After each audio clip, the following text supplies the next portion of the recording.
Representatives, Angelica Paz, Program Specialist, Teacher Induction Program, Patty Domingo, Teacher on Special Assignment, Teacher Induction Program, Matthew Ortiz, Teacher on Special Assignment, Teacher Induction Program.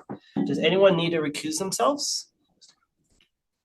And it looks like we have Patty Domingo, Rhonda, Angelica. We're just giving everyone an opportunity to get onto the call. And thank you so much for your patience as we bring everybody in. And we have one more member of your team coming.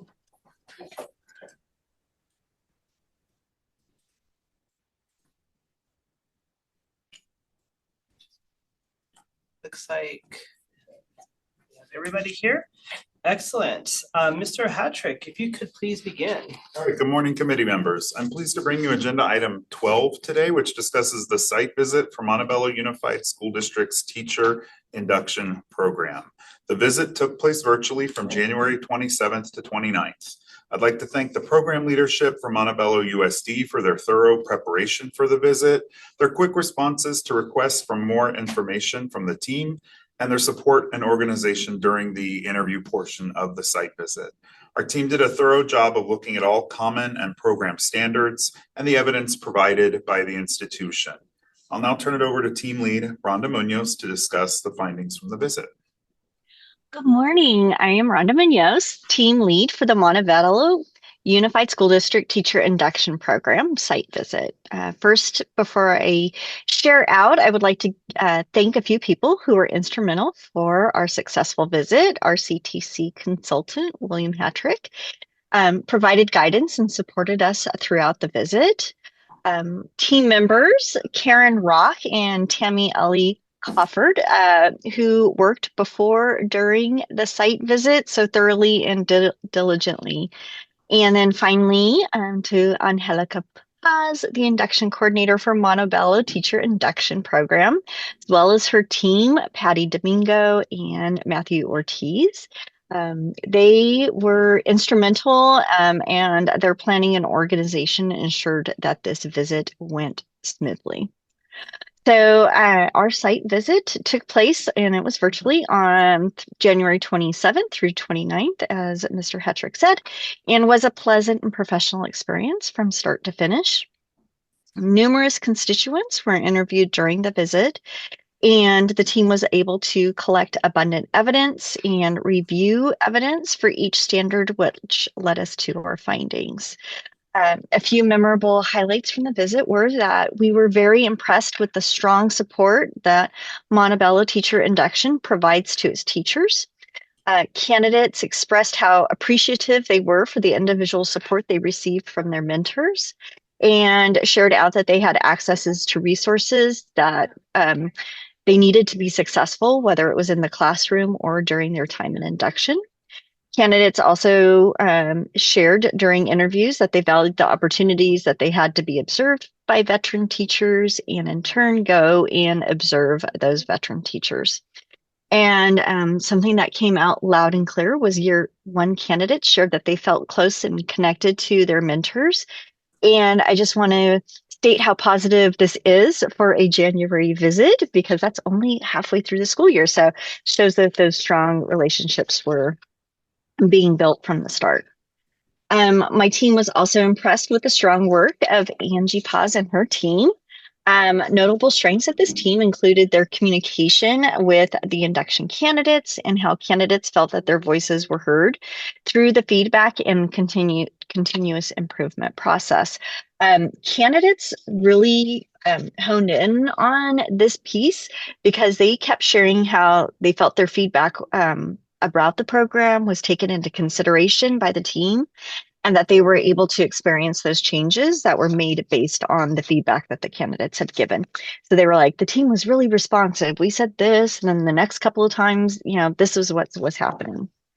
Administrators in the district also shared out that through their interviews that the induction team supported them, and that everyone was kept updated on changes that were happening in the program and within the state with all the changes happening. So the Montebello Teachers Induction Program has met all standards, and as a result, the team recommended accreditation. Now at this time, I would like to welcome any questions the committee might have. Thank you so much. We now invite the institutional representatives to briefly comment about the report. Does anyone from Montebello Unified School District like to make any comments? Hi, good morning, everyone. My name is Kaven Yoon. I'm the Assistant Superintendent of Educational Services. So thank you all for inviting us to this meeting. I just wanted to say that there was a lot of great insights and suggestions offered by the accreditation team to make our program better. What I really appreciated was that it number one, validated some of the work that we're doing, which always feels great.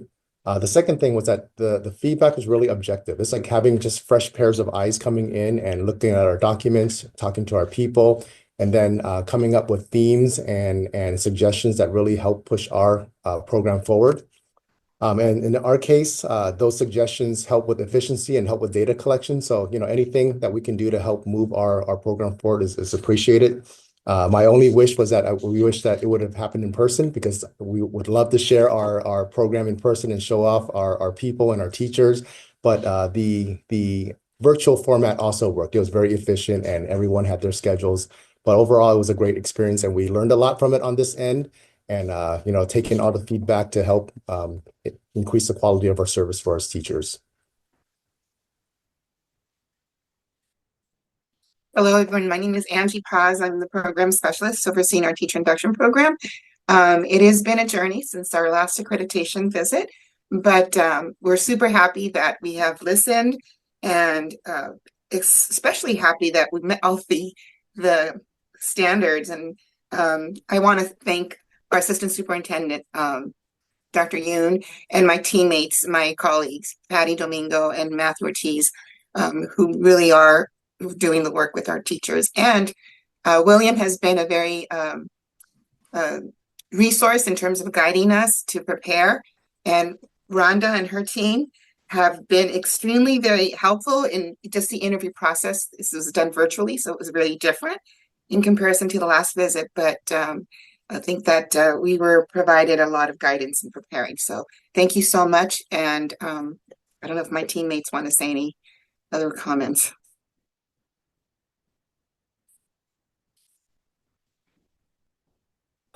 My name is Matthew Ortiz. I'm the TOSA. I'm a TOSA in the induction program. So I just wanted to thank you for coming. I think what I most appreciated was the questions that you asked of us. It caused me and Angie and Patty to reflect on our program in a very meaningful way. And personally, what the big takeaway for me was how do we interact with the other departments in our unit and to make our program even stronger. So I know since we last met, I know Patty and I and Angie were able to connect with the special ed department and put on a training for our educational specialists. So I just personally wanted to thank you for, again, the questions. I think they caused us to reflect on our program as a whole. Thank you. Good morning. My name is Patty Domingo, and I'm a TOSA mentor with the induction program. Thank you all for being here. I just wanted to add on to what my colleague said and what Angie has also said as well, is that I think this process was very beneficial for us to continue to grow as a program.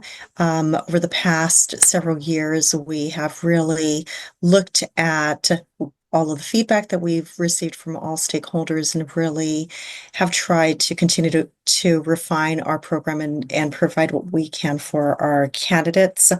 But I think this process really helped us to continue to move in that direction of growth. Thank you, Mr. Hattrick, for just making it a very easy process, and Ms. Munoz and your team as well for making it very comfortable. I will say that it was something that I personally was very nervous about, but everyone made it just a very smooth experience. Thank you, Angie, for your continued support and leadership, and Dr. Yoon for also believing in our program and continuing to support us. Thank you. Do we have any members of the public who have comments on this item? No public comments. Are there any questions or comments from our committee members? Member Bryant. I would just like to compliment you on your progression from your previous site visit to this one and the growth that you've definitely built into your institutional structures to provide ongoing support for the teachers and students you serve. It's a great model of how this process works in the ongoing iterations of it. So thank you for that. Thank you, Member Bryant. Any other comments or questions? Do we have this is an action item. Do we have a motion from any of our committee members?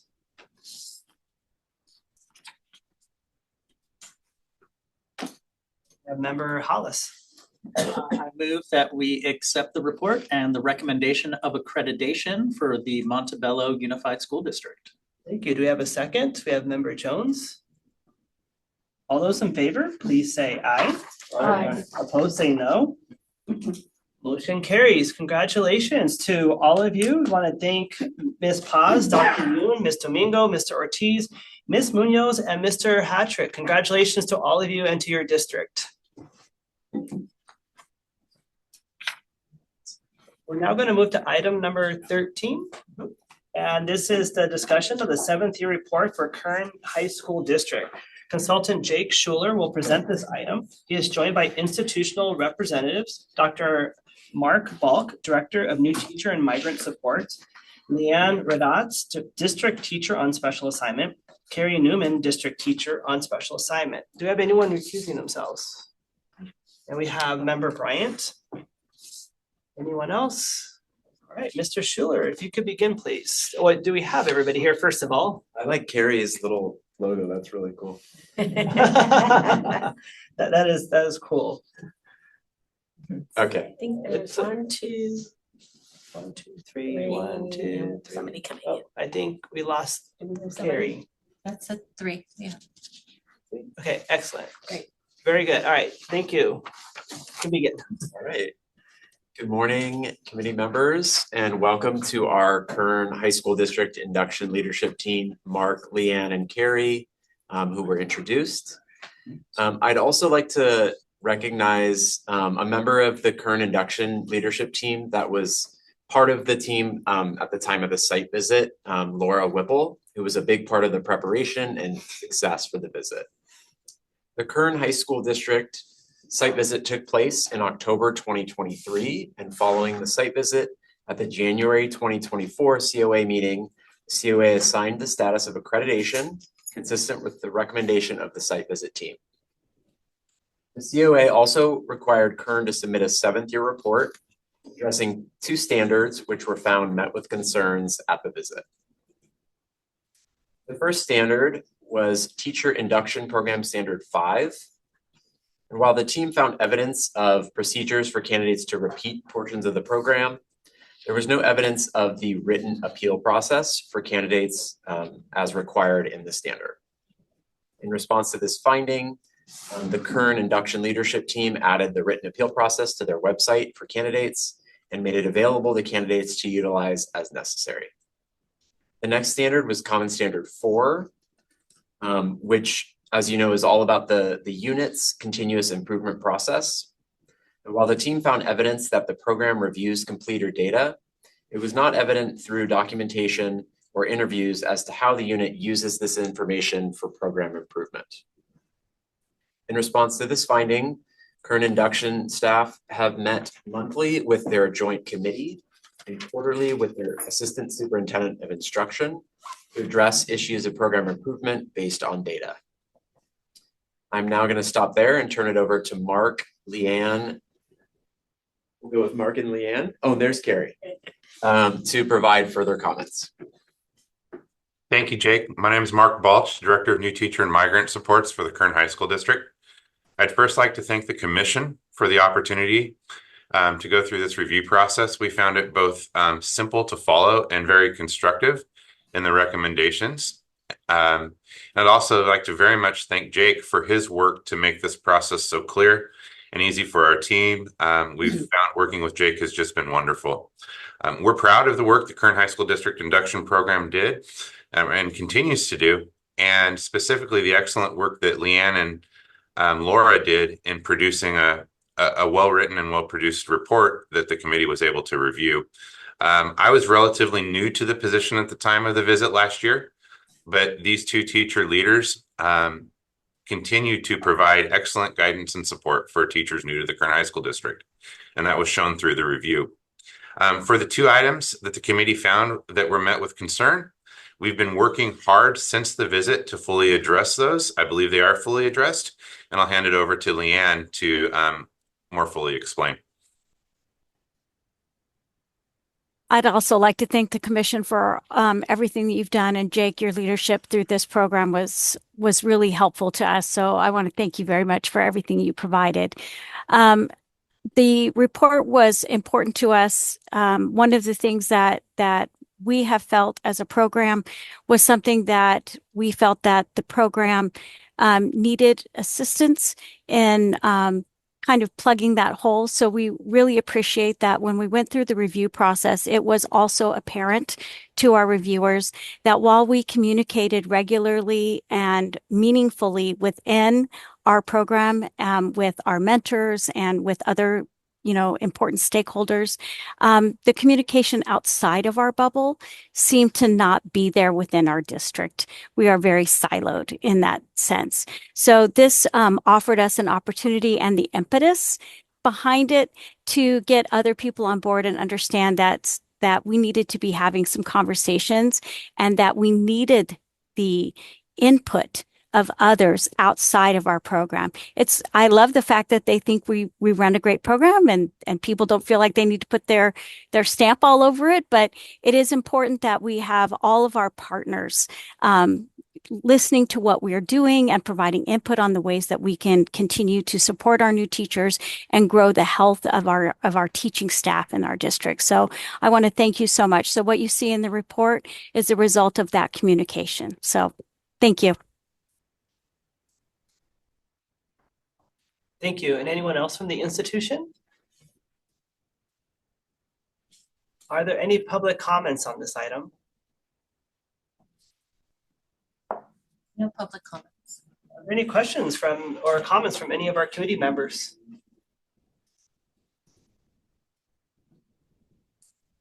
This is an action item. Do we have a motion? We have Member Hillis. I'd like to make a motion that we accept the recommendation to accept the 7th year report for Kern High School District. Do we have a second on that motion? We have Member Taylor. All those in favor say aye. Aye. Opposed say no. Motion carries. Congratulations and thank you, Dr. Balk, Ms. Redat, Ms. Newman, and Mr. Schuler. Thank you so much. We wish you all the best as you move forward. We're moving now to item number 14. Report of the accreditation site visit team for San Mateo-Foster City School District. Is that correct? Okay. We have people here. Oh, and we have people in person. This is exciting for us. Consultant Roxanne Purdue will present this item. Joining her today is team lead Loy Dacwa and institutional representatives. We have Diego R. Ochoa, superintendent, Susie Wiley, induction coordinator, Ed Luttrell, induction consultant, and do we have any members of our committee who are recusing themselves? Last time. Member Bryant has an extended break. Thank you so much, Member Bryant. Anyone else? We're still getting folks in. We Right. got Roxanne.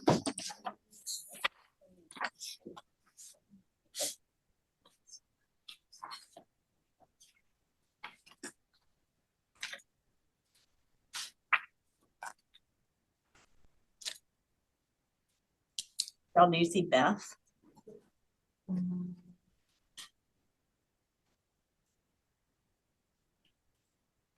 Yes. For our institution, you're expecting Beth? Okay.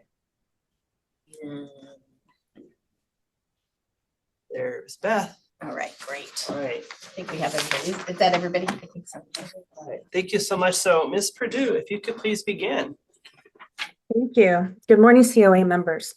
This item provides the report on the virtual accreditation site visit for the San Mateo-Foster City School District Teacher Induction Program, which took place December 2nd through 4th, 2024. The induction coordinator, induction consultant, and district superintendent, along with some wonderful support staff, have been very dedicated to the continuous improvement, yes, of the program, the preparation, and the time leading up to the site visit, as well as for the site visit itself. With this in mind, I would like to take a moment to acknowledge some of the members of this excellent team who are here with us today. To begin with, I would like to mention that I had the opportunity to interview Superintendent Ochoa with our team lead. I would like to emphasize his support of the teacher induction program and his staff. This dedication was very evident in many areas, but one that was of interest to me was the International New Teacher Recruitment Program for the district. The teacher induction program represents one part in supporting those new teachers transitioning in a variety of ways. It really speaks to the recruitment of a diverse pool of new teachers that reflect their students as specified in our standards. Next, I'd like to express my gratitude to the teacher induction program coordinator, Susie Riley. Susie joined the program later in the year in mid-June. She had a very short amount of time to plan and design her program improvements for the beginning of the fall semester for her candidates and mentors. Her program improvements were notable.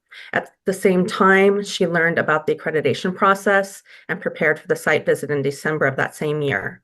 I will say that Susie represents the most hardworking, focused, and dedicated individual that I've ever had the good fortune to work with. Another individual that deserves recognition is the program consultant, Beth Luttrell. She provides excellent support, knowledge, and experience for Susie during the onboarding to her new role, along with other staff involved with the program. She also served as a VIR member here for our COA staff for a number of years, and she was a pleasure to work with. Just briefly, I'd like to acknowledge a support staff member for this program joining us in the audience today, Maria Inez. Once again, another individual that represents the hard work and dedication of all staff involved with this program, which truly functions as a team. With that, I will move on to our site visit team lead for this visit.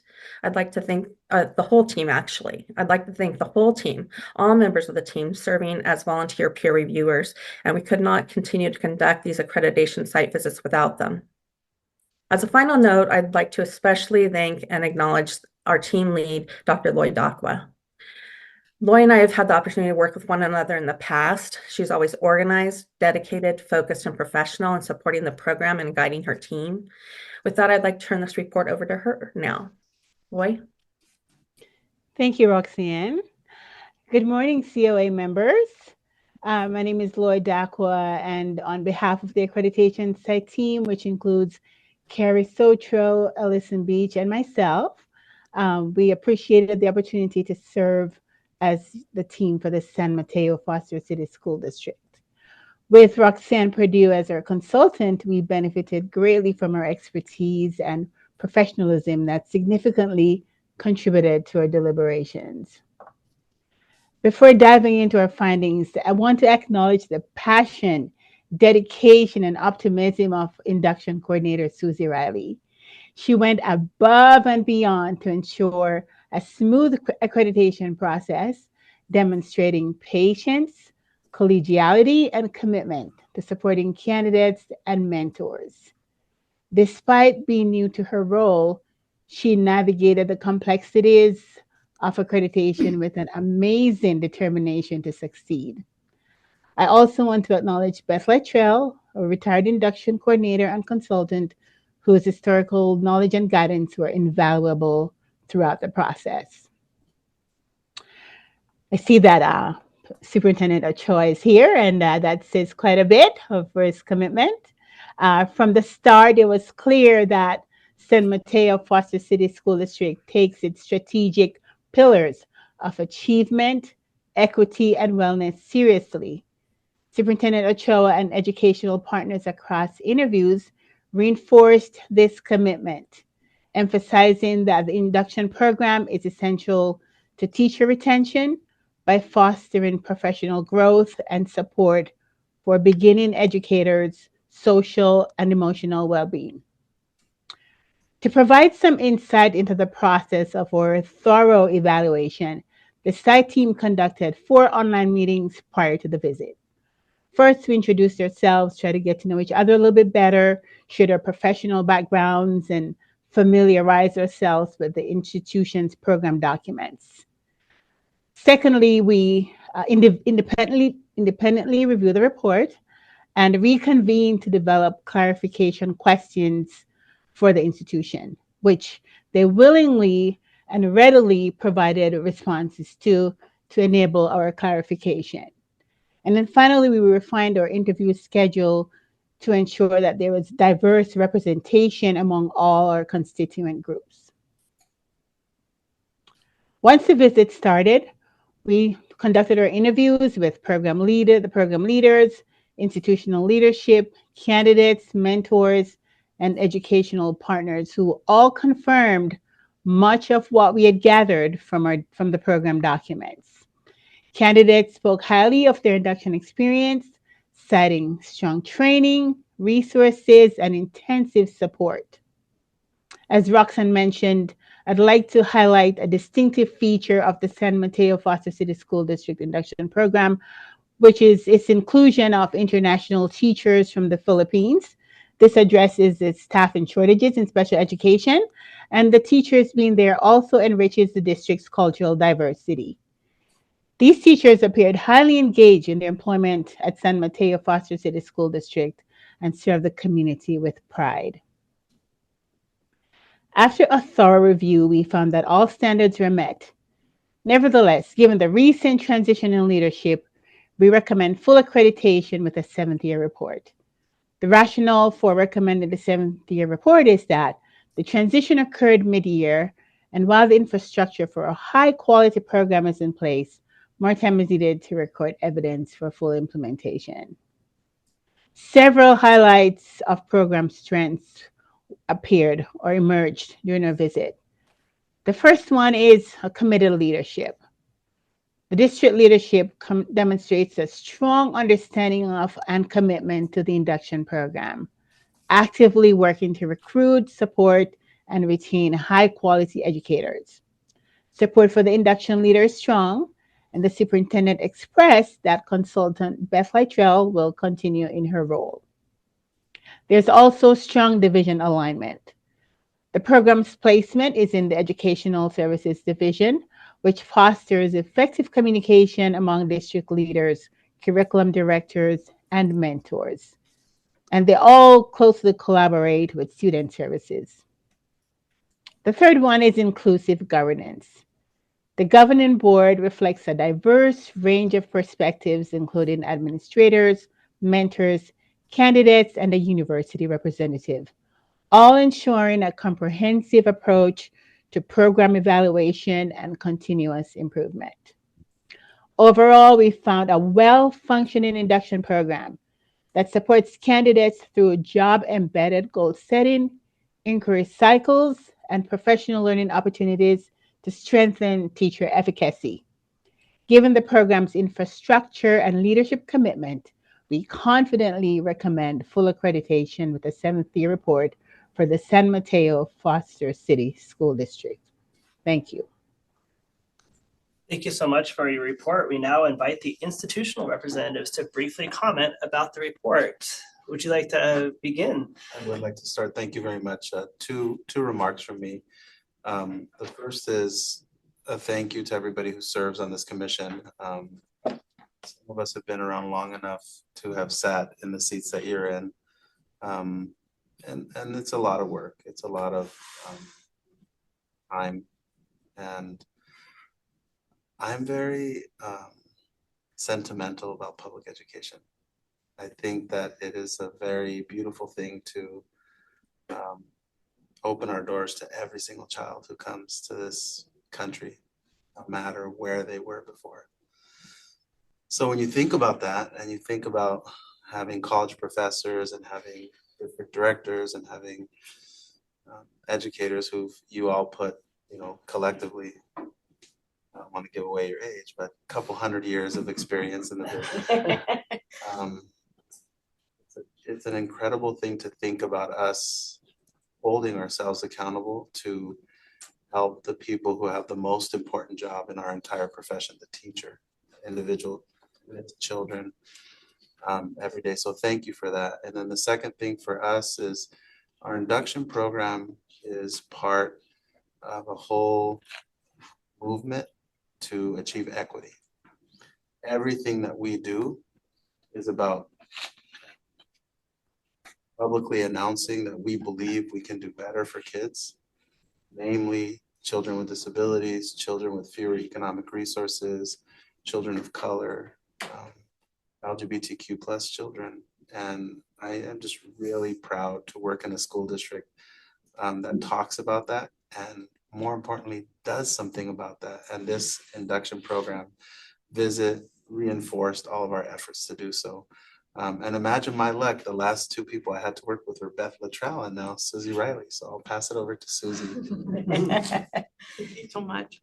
Thank you so much to all of you for hosting us today. We appreciate it. Thank you to all of our teammates for being here remotely. I'd like to start by thanking Lloyd Dakwa for being our team lead. Thank you for all of your support with her and her teammates, Carrie and Allison. We are grateful for your support. I also would like to really say back in June, my colleague now and hopefully friend, she hasn't abandoned me yet, Roxanne Perdue from the CTC became my 3-hour partner every week. When I became Superintendent Ochoa said, "You can do this." And I said, "What?" And it was a partnership that began, and she never gave up. She had patience and dedication and guidance along the way. And it was really, really appreciated for her endless support. So thank you for that and helping me to fully understand the expectations, the standards, all of the pieces. I just hit the ground running and began to study and learn. And it was my privilege to be a part of this work. And great and tremendous thanks to her for her knowledge base and learning and helping me to impart some of that and continues to learn and grow along the way. Also, huge thanks to our visionary leader for all that you do every day, remembering that our students are always in the forefront of everything that we do, and always reminding us that our district goals of student achievement, equity, and wellness are so essential to every student every day. We all learn from you, and we continue to move in the direction of wellness and making a difference. Thank you for that. I also want to say a special thank you to our Assistant Superintendent of Education Services, David Chambliss. Our entire executive cabinet, they all support 100% of induction, and it's so apparent. And of course, I would be remiss if I did not remind ourselves that we have a gift in Beth Luttrell. She's a tremendous asset, and she's also never abandoned us. Even when she was thinking, what are we doing? She never did give up. She came in at one point and said, okay, we're going to meet in person, and she did. Huge thank you to our amazing credential analysts who helped us from HR, developing a strong, robust program of meeting regularly with our human resources partners to ensure that we really understood how to well match our induction candidates with their mentors to give the best support that we could.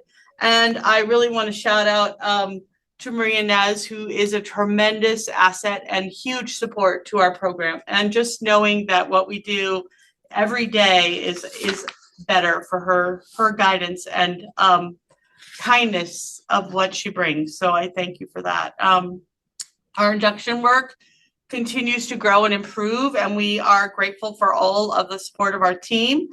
I really want to say thank you to those who called out our international teacher program. Am I allowed to say?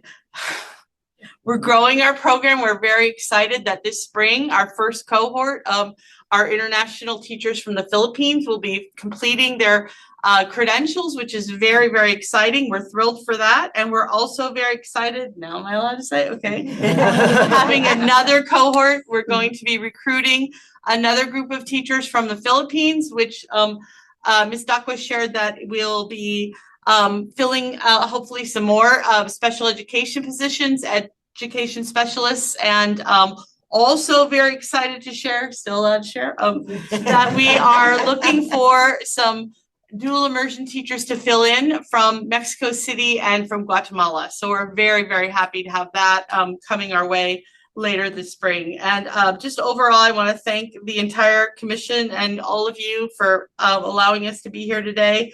And thank you for making a difference in teachers' lives and ultimately our students. I'm grateful for everyone. Thank you so, so much. And we appreciate you all. Thank you. Thank you. And Ms. Luttrell, did you want to share anything? It has been a delight. When we retired, we moved to the Boise, Idaho area. And so I did get a chance to come down and be with Susie in person in the fall and enjoyed that. But we meet via, you probably wouldn't know that I wasn't in California if I didn't just tell you that. This program is an amazing program. And I appreciate Susie for recognizing Superintendent Ochoa and David Chambliss and all the people that I thought I was not ever going to want to retire, but retirement's pretty great. And I've got a 2 and 4-year-old grandchildren who just bring me as much joy as induction does. Thank you so much for being here today and for being here in person. We want to give an opportunity for any public comments. Do we have any public comments? There are no public comments. Do we have any questions or comments from any of our committee members? We have Member Taylor. I'd like to thank you for coming in person and for your obvious passion and commitment to public education. Teacher induction is so important. We can train fabulous teachers, but if we don't nurture their talent in those first few years, they leave us. And retention is just as important as recruitment into the profession. So thank you for your work. Thank you so much. Intentionality is important, and it's noticed that you're here in person. Ms. Luttrell, it sounds like in person, even from Idaho, coming to be in person there. And then all your recruitment efforts. I have one question, Mr. Ochoa. It says that you are pursuing local solutions for solving the retention of beginning teachers through finding homes, or can you speak a little bit to that? Because that was really inspiring. And we own a very large property in a really choice location in San Mateo, and we're pretty far down the road of building employee housing. So some of you are from different parts of California, and in San Mateo and Foster City, a 1-bedroom apartment is about $3,700. Yeah. Let that sink in for a minute.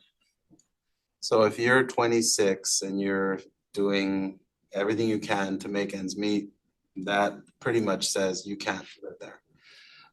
And so we lose teachers after year 7 and many after year 2 because the salaries stop escalating at that point, and then they start having children and they start having spouses and they want to move on with their careers, and it's impossible to do. So what we'll be able to do is offer employee housing for up to 115 employees who run the gamut of classified employees and certificated employees, so secretaries, paraprofessionals, teachers, all income qualifying. That $3,600 apartment, they'll rent for about $1,700. And it'll be in one of the most desirable neighborhoods in San Mateo. Yeah, beautiful place. And that's just one step of a multi-step process. And we anticipate doing more employee housing in the future as well. So that would give our employees 7 years of rent reductions for them to be able to save and plan and be with us for 30 years like Susie instead of 4 years like our current employees. You know, when we look at accreditation reports, one of the things we look at is impact.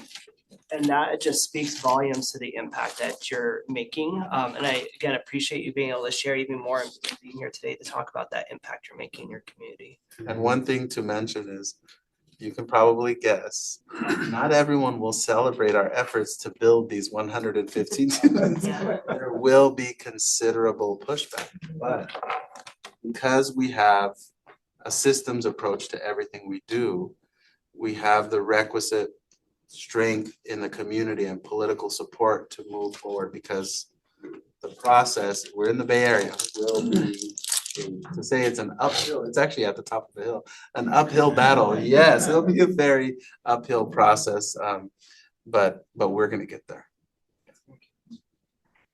Any other questions or comments from, we have member Sykes? I just want to commend you all for like what's really a comprehensive approach to teacher support. Like we know recruitment is one part of that puzzle, but you're sharing about workforce housing and particularly like the robust induction program you have. We know that like that's one of the pieces that supports teacher retention. And so it's almost like hearing these, triangulating all that data and hearing that, it's like you have a really solid comprehensive program and let it be a model for others.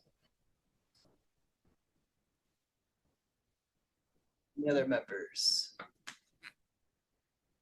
This is an action item. Do we have a motion from any of our members? We have member Jones. So I move that we accept the recommendation of accreditation status for the San Mateo-Foster City School District Professional Services Division. The seventh year report recommendation. Oh, Okay with that? with the 7th year report, sorry. I was scanning this really That's quick. okay. You're Yes. fine. Thank you. Do we have a second on that motion? The second from member Hillis. All those in favor say aye. Aye. Opposed say no. Motion carries. Congratulations on your approval. Thank you, Mr. Ochoa, Ms. Riley, Ms. Lytrell, Ms. Aqua, Ms. Purdue, and thank you for all that you're doing for your community as a whole. We are moving to item number 15. Excellent. 2 more before lunch, if that's motivation. We are going to look at item number 15, the discussion of the 6-month report from Monterey County Office of Education. Consultant Dr. Sarah Solari Colombini will present this item. Joining her today is team lead Lloyd Aqua. No team. Lloyd Duck was on. The last time we probably screwed that up. No worries. And institutional representatives, and thank you also for being here in person as well. We have also Marlena Malasso, Director of Leadership and School Systems, Dr. Kern Lewis, Assistant Superintendent of Educational Services. Before we begin, do we have anyone that needs to recuse themselves? So Ms. Solari Colombini, if you could please begin. Good morning. Good morning. So this report is the first of 2 that the Monterey County Office of Education will provide, addressing the remaining stipulations from the original site visit in October of 2023.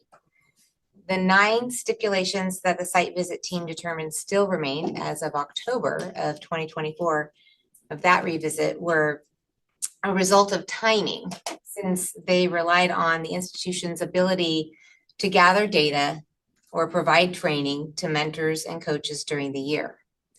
In addition to the mid-year report, Monterey County Office of Education provided me, the consultant assigned to their accreditation site visit, with access to confidential files that included the work of coaches, mentors, and candidates for both programs that it offers.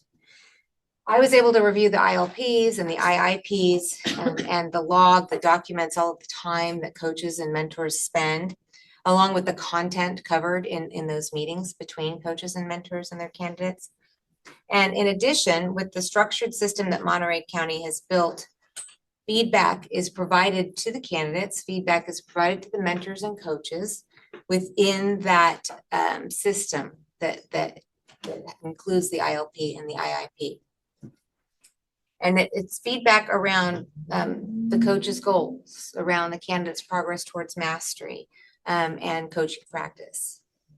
So the leadership for the programs at Monterey County Office of Education offer weekly office hours for both candidates and coaches and mentors from their support. They look at what's coming into them on this database, and they see what's maybe amiss, and they they tailor their support around, okay, this is what's, we think that is not understood yet.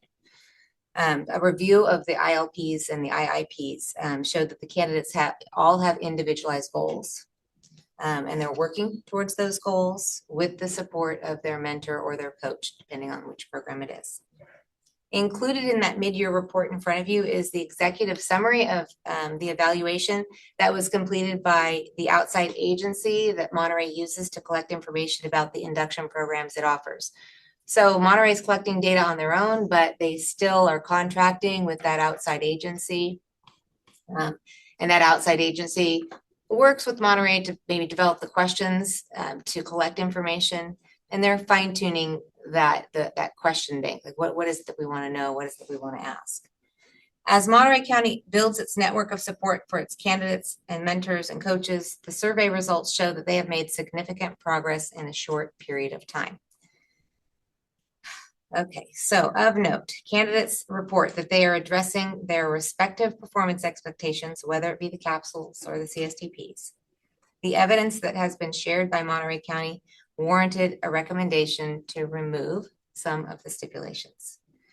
Also included in the report is a summary of the rationale for the recommendation for the removal or the maintenance of a stipulation based upon the evidence shared to date. Staff has provided these recommendations based on a review of the mid-year report that is in front of you and a careful review of the 30 candidate files that were shared. With that, I look forward to your discussion and recognize that Marlena Milazzo is here with us. Karen Lewis was supposed to be here with us physically, but she is present. She's here virtually. Unfortunately, she fell ill, and so, but they're both here with us today. If you have specific questions about things that you saw within the evidence that Monterey provided. Thank you so much for your report. We'll invite now the institutional representatives to briefly comment about the report. Thank you for meeting with us virtually. We do hope you feel better soon, but we appreciate you still making time to be here today. So would either one of you like to briefly share anything? Sure. Good morning, and thank you so much for the opportunity to share our mid-year update with you. We would like to thank Dr. Colombini for her in-depth review of that confidential evidence of our candidates, our mentors, our coaches, and we appreciate her thoughtful recommendation of the removal of the 4 stipulations. As you know, it takes a CTC member to be able to look through those confidential files and really do a deep analysis. So we thank her for all of her work and assistance with that. We are always excited when we have the opportunity to share our ongoing data with our program. And I know you've had the opportunity to look through the report for both Dr. Colombini and for our mid-year report. So I'll just share with you some updates and some highlights of things that have happened since then. So our team is able to review the beginning and the mid-year data, and we've recently shared this data with our EPAC, our coaches, our mentors, our program advisors, and our candidates, and we're continuing our feedback loop in our progress for continuous improvement. We've been able to get a really good, insightful look into our programs from sharing the review of the data and then getting more feedback as we go along. So one thing we heard was that we needed more professional learning and policy and ethics in our CASC program. So we were able to build in a policy and ethics and student discipline, which is actually happening this Saturday, and both general education and for students with exceptional needs. And we were also able to add in a workshop that was needed on AI in leadership, as that has been coming in. And so we're adding that also for our teacher induction program and building those in, as well as some learning that has been asked for on universal design for learning and how that affects for classroom management. So that's also coming up. Our rolling enrollment is in full swing, and we've just completed our onboarding of our newest cohort. And that's been exciting. They've been starting up their professional learning opportunities, and we're seeing them set their SMARTY goals and begin their inquiry cycles. We're very excited about that. So we're proud to share all of our information with you today. And any questions? We're excited about the continuous improvement in both our CASC and our TIP programs. Thank you. Dr. Lewis, did you want to share anything? Yes, thank you so much for the opportunity. And I just wanted to take a minute just to share appreciation with the committee for this opportunity to present the mid-year report. I think it helps to really be able to see the growth and the improvement as it's happening in real time. So that's been something that we've been very thankful for. I also wanted to echo our gratitude for Dr. Colombini and for her time. It is very time intensive to really dig through these files. And so that's something that we're very grateful for. And for me, I want to personally just share a thank you to Dr. Malazzo and to our educator preparedness team. They have just done some very deep and diligent work, and we're really seeing that the community is responding to these ongoing efforts to include them as co-designers and partners in terms of building this program. So that's been really exciting. We're always inspired by the feedback. So getting the feedback in the mid-year is something that makes us excited. We enjoy having the opportunity to learn from our community and determine how we might be able to do better. And Marlena gave a couple of examples of, ways that we're able to just respond in the moment and provide them with the support that they need. And I really think that that is the strength of our program. In my observation, it's really this idea of responsiveness. And I'll continue a little bit with the theme that we've heard echoed throughout the morning, but also those systems of continuous improvement, right? Just consistently looking at ways to be able to move forward and to provide better outcomes for the people we serve. So I think we've seen continued strengthening of our structures and higher levels of engagement within our constituent community, and it's something that we're very proud of. So thank you again for the opportunity. Thank you. Do we have any public comments on this item? We do have Steve McDougall. Steve, if you can unmute. Good morning. I don't know if my camera's supposed to be on. I think it's on, but I don't know if you need to see it. Steve McDougall with CFT, a union of educators and classified professionals.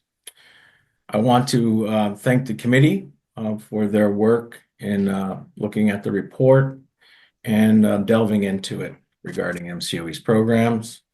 And I want to thank staff for shepherding MCOE through this process. They've come a long way in about a year and a half. Looking forward, as I've already heard, for further continued improvement with the results of the folks who go through this program.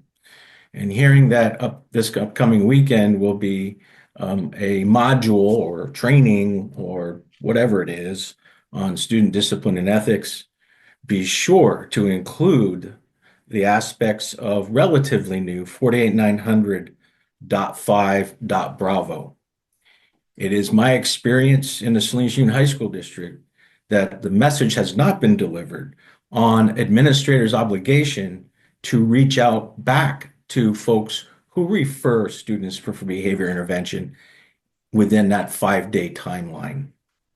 We'll be watching for that. And with the inductees, that they do that work, that they have solid work ethic, and they do right by kids, period. Thank you. And I support the recommendations of staff for what it's worth. But they're not done. They have more work to do. Looking forward to see that work continue. And thank you for your listening. Have a good day.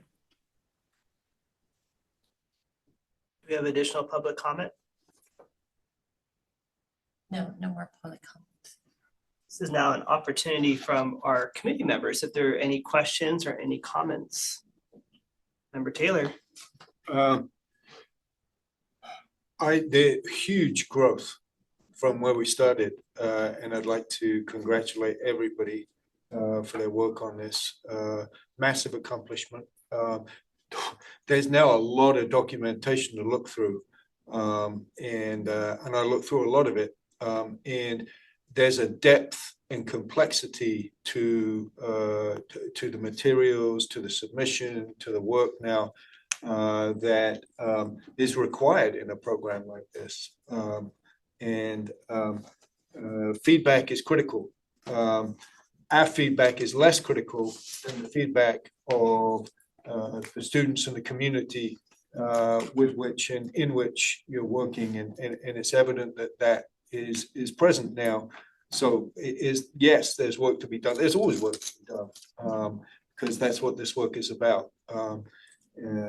The age-old aphorism that it's a journey, not a destination, and it looks like you're on a journey, and congratulations for the progress that you've made, and thank you for the hard work. Thank you for connecting to our unintended theme day of continuous improvement. I want to echo Member Taylor. What you presented is really stellar and professional in my opinion. Like the slide decks is not just showing us agendas, it's clear there was engagement of your coaches, their prompts, their interactive, the Kermit the Frog, how you feeling today was cool. And keeping the continuous improvement, keeping the engagement. And it's not just for us, and I appreciate it made it easier for us. Here's the agenda, here's the attendance, here's the slide deck, but it's important for you because then you could see this is what we're doing and capitalize it next year. This is what we did last year. Let's do not a repeat, but let's follow the same format because you created your skeleton in moving forward, right? And hopefully this is what you begin to see in the outcomes of your candidates, that this whole process was to grow your strength, then grows their strength. And then Dr. Colombini, I just appreciate, highly respect the work that you do because we ask, has someone reviewed the documents? You took that time to allow us the opportunity through your word to see what they're doing, although we do trust what's doing, but at some point somebody needs to see what the outcome is. And I just appreciate you being open and working with the CTC staff, showing them what we are hopeful to see. Don't lose the momentum. Don't lose the positive spirit and everything you're doing, because in the end, like I said from the beginning, you're impacting kids. And all this in the end is going to be positive for kids. So just again, kudos and thank you for your hard work. We're really excited about the work. And Member Hallis. I just want to say ditto and congratulations on the hard work and yeah, the incredible amount of documentation we saw, and for staff going through all of it. Yeah, come a long way, and we have heard the spirit of positivity and continuous growth. Can you just talk about a little bit, just anecdotally, what are you energized about moving forward? Maybe beyond the reports, just about growing the programs. Well, our enrollment is larger than it has been in the past. We're seeing even the word get out about some of the different options that we're offering this year. A lot of our professional developments we've actually been able to offer countywide as well, because we heard that some of our countywide administrators who have graduated from the program wanted to be part of that. We opened up an alumni program this year, so our alumni can get automatic seats into the ones that have shorter amounts of seats when they just email me. So it's been nice to just kind of open up some of the structures and some of the offerings we had and just be able to embrace it as a countywide process.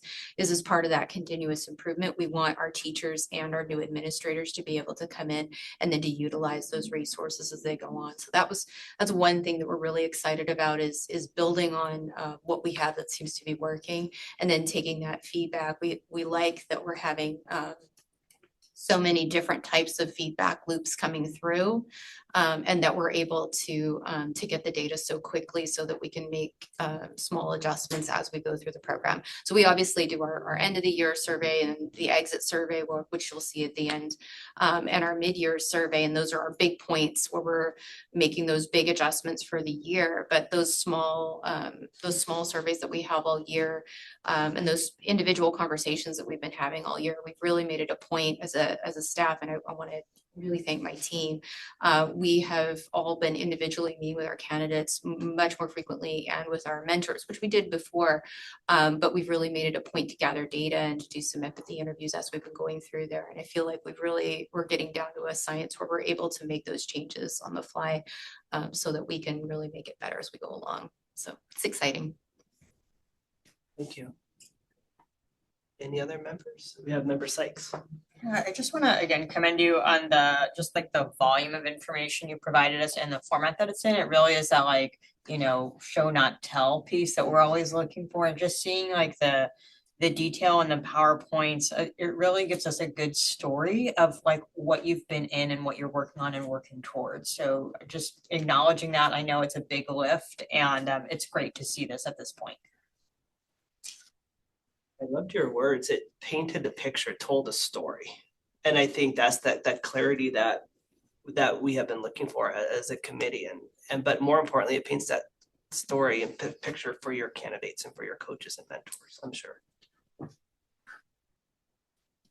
Do we have a motion from any of our committee members? We have Member Taylor. I move that the Committee on Accreditation accept this report and remove the stipulations 5A, 8N, 808X, 9E, and 9F for the Monterey County Office of Education. Do we have a second? We have Member Hillis. All those. Yes, Claire. Just a clarification on the motion. I noticed we didn't put a recommendation for an accreditation status. And so you may want to upgrade them from accreditation with major stipulations to accreditation with stipulations. That's entirely up to you. I think there would be 2 stipulations remaining, is that correct? Okay, 2 would remain, so it would be stipulations, but that is just something to put out there if you want to do that. Can you clarify which 2 stipulations would be remaining? Just says, and there is this orange sheet in case you don't have that. Sarah, do you want to? Sure. I'm gonna open. The 2 that would remain here. 5B, let's start with the first one, 5B, which is demonstrates that programs are effectively evaluating fieldwork and clinical practice. It's related to comment standard 3. And then 6B, it assesses the effectiveness of the programs related to fieldwork and clinical practice and support services for candidates based upon regular and systematic data collection and analysis. And again, the rationales there it seemed to be more over the scope of a year as opposed to that kind of a 6-month piece. So, and then, there was just the pro forma, the last one that's, I think it was like, they are not, I don't know, let me go back to the offer new programs until. Right, offer, thank you. And that would remain too, I think. Well, it's kind of that pro forma language. So, yes, but thank you for that recommendation of a change of possible changes. Number 5, which is listed on page 2, says until all stipulations have been removed, Monterey County is not permitted to propose new credential programs for approval by the COA. So that would remain. That would remain, right. So clarify for Member Taylor, is your motion with any change of accreditation status? Or was it? My motion was intentionally stated as it was, with the fact that we have another report to come. And it would be, it was in anticipation that if that next report is similar to this report, that would be the point at which we would change. If my motion is out of order, I'm open to an amendment, but I don't think out of order. I just want to make sure whoever seconds is aware of what they're seconding, if there is a second. Right, exactly. Only because we had that side conversation, public side conversation before. So with that said, is there anyone that has a second on Member Taylor's motion? Or did we have a second? Did we have a second? We Member had a Hillis. second, yeah. Okay. Oh, so we're in was that- discussion. So yes. Yeah, so that's, So we're at a second. So So all it sounds like it's accreditation with major stipulations still is what the motion really is intended for. Is that correct? yes, to accept the report. But remove those. Remove those stipulations. Which if we weren't on this journey, yes, I see that it would be the probationary stipulations rather than major, but we've made major progress. In by removal of those stipulations. I think we're acknowledging that. Would the change mean anything different? It doesn't seem to me. Because there's still another report coming, right? There's still another report coming, would yes. that change remove that report? If they address those final 2, then it would be a full accreditation at that time. Right. upon recommendation here or automatically? Well, they'd still have to come back here anyway. To come back here, yeah, you would have to remove those last two ones. So is it more of a, I look forward to the next report and the opportunity to acknowledge further progress at which and just like looking at the chart, you know, and we all have our perspectives, you know, sometimes major seems like a bigger word than probationary, but major is actually a better step than probationary, although it may perspective wise seem different. And with stipulations would be that step that was being discussed ahead of time. And it sounds like we're waiting for one more report, at which point there is that potential possibility with everything being those long-term pieces cleared, the possibility of removing the stipulations, in which case potentially it could skip with stipulations and go straight to accreditation. Like we don't have to be in every single column, like, right? You could go straight to accreditation the next time as a possibility, right? That's correct. Yep. Any other questions or wonderings before we go to a vote? I just wanted to clarify what the intent was. So we have a motion, we have a second. All those in favor of the motion to maintain, we're maintaining the same accreditation status, but just removing the stipulations that were outlined, say aye. Aye. Opposed, say no. So the motion carries.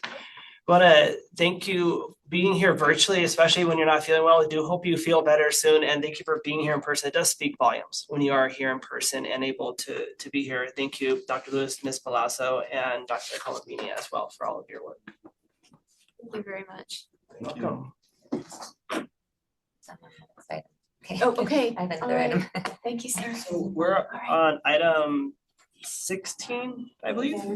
16, yes. Excellent. So we have the discussion of the 6-month report for Alliant University.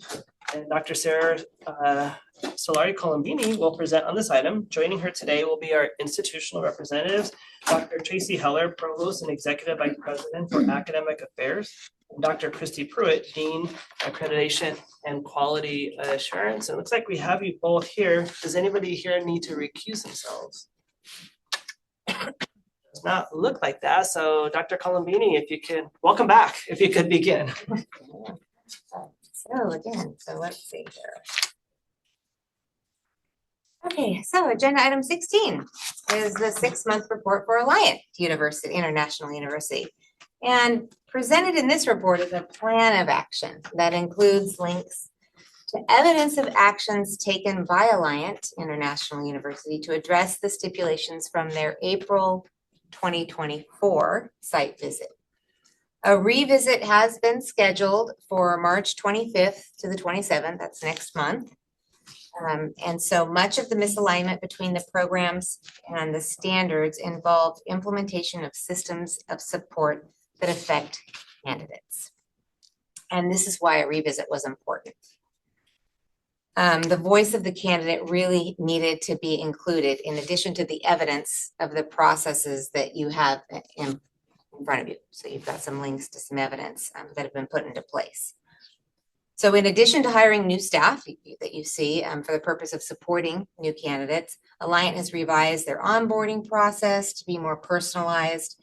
They've instituted several surveys to collect frequent feedback from candidates to better assess their needs. In addition to that frequent feedback they gather from their candidates, they've restructured their advisory boards to ensure engagement from key partners that include employers, community members, to maintain program relevance and responsiveness to the current conditions in the field. So additional evidence that's in that plan of action is the regular bi-weekly communication that they have with their faculty and staff and candidates that includes like reminders of important information and resources that are available to these candidates that are across the state. So essentially what has been provided in that plan of action are the processes that have been put into place to address the stipulations. The next step is for the revisit team to go out and collect the evidence from the constituents about how effective are these measures, right? How are they utilizing them? What's happening? So I look forward to returning to you in May, to the COA meeting in May with another report summarizing that complementary evidence to what you have in front of you.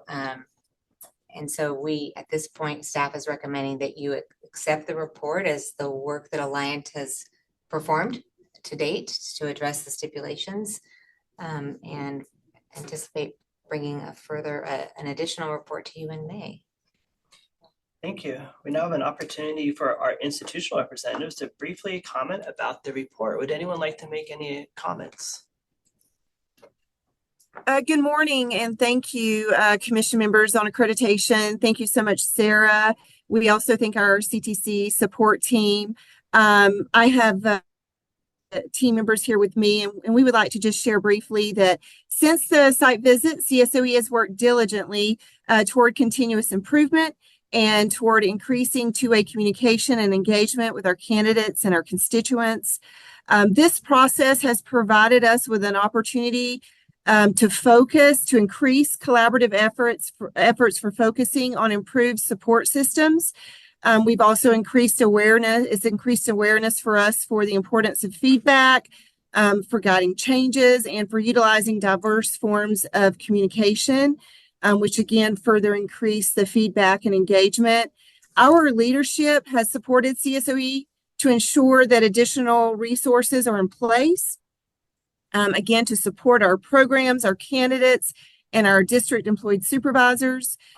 We have been strategic on safeguarding the representation from candidates and constituents to ensure that they are present at our site visits. We appreciate your review of our comprehensive mid-report and our evidence document. We believe this provides you with a snapshot of our journey to address each stipulation and to prepare for a robust and informative revisit in March. And we very much look forward to that. Thank you for the review, and would like to answer any questions that you may have. I'll also pause just to see if Dr. Ruth Best, our Assistant Dean, or Dr. Tracy Heller, our Provost, would like to share a quick comment.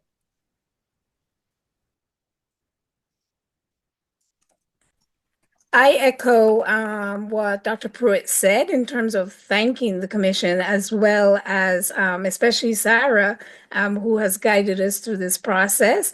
But I also want to acknowledge our internal and external constituents, our partners, our staff and faculty who have also worked collaboratively to address some of the issues that we were presented with back in April, and that we are continuing to work on as we engage in continuous improvement. So thank you to all those who've been involved in this process. Thank you. And I am very aware that we are maybe the last thing between you and lunch. So I will be brief and attempt not to be repetitive as well. And I know continuous improvement's been your word for the day. But at any given moment, I am watching this team have multiple cycles of where they're working to continuously improve. So even at this one moment in time, our school counseling and school psych wanting to bring on time to track for hours. I'm getting feedback that our students don't like our assessment management system, putting together a whole additional support for the RECA test taking success. And so it really has been, since we've seen you last, daily multiple streams of continuous improvement. But in my role, I think the thing that I left with most strongly, and now that I say repetitively, as the team will know, is the two-way communication. I was extremely impressed with everything being put out, right? I mean, we had the process. If you have a concern about your grade or if you have a grievance, we had orientations that went over everything. And it was the closing the loop. You know, did you look at the orientation materials, and did you have any questions about that? And so I think the biggest transformative thing for us since we've seen you last is not just pushing out and structure and building everything, but really gaining that feedback, whether that's our district employee supervisors, our candidates, our faculty, and constantly being in a state of hearing the feedback and taking that in to continue to iterate and improve. And it's been extremely valuable. And I think that those are sort of the underlying themes that we take every day as we're looking at our programs. So I will stop there and we will open to your questions, but not more. Thank you so much. Do we have any public comments on this item? No public comment. Are there any questions or comments from our committee members?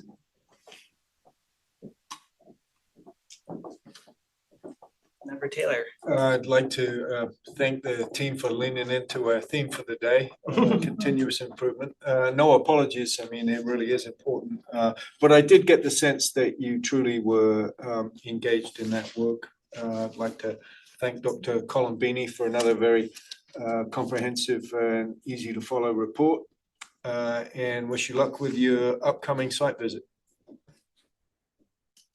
And I commend you. I know Thank you. In the past, you've been working on the two-way communication. That the EduDirect was pretty impressive. It sounds like it's like if I understand it correctly, like a mailbox where multiple people are checking that and getting back to people right away. Is that our interpretation correct on that? Yeah, and you know, one of the feedback that we received last time, and again, and I'll admit from my place, there was moments of almost frustration because we have your advisor and we have your credential analyst and we have your financial aid advisor and we have your this counselor, and hearing that students might not know who to go to, right? And like, of all these people, what do I take where? And so the EduDirect was meant to be just that, I guess, cliche one-stop shop where you can take anything to them and they will warm handoff where you need to go and who we need to get you to get that answer. So that really came out of some of the feedback that you heard from our candidates that we then heard from you and implemented with that process. Thank you for sharing, because I think that was the piece that we saw that was hard on that one time you spoke with us, is that you have all the people there, but the interpretation wasn't, people didn't know who to go to. And that sounded like a really solid solution that might be working. So again, I commend you for that ongoing continuous improvement. Anyone else from our committee? Do we have a motion from any committee members? We have Member Jones. Take a shot at it. I recommend that that the Committee on Accreditation accept the 6-month report for Alliant International University, California School of Education, and look forward to the revisit. Do you have a second on the motion? We have Member Taylor.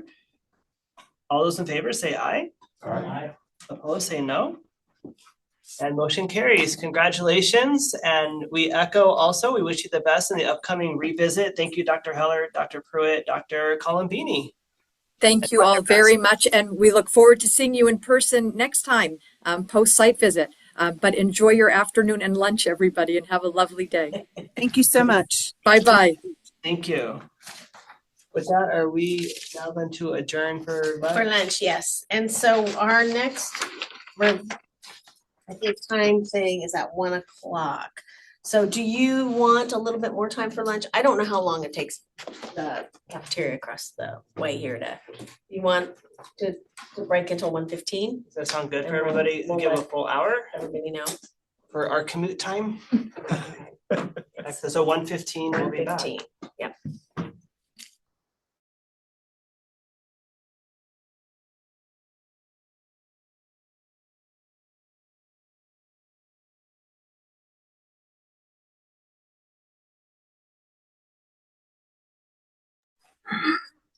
Right.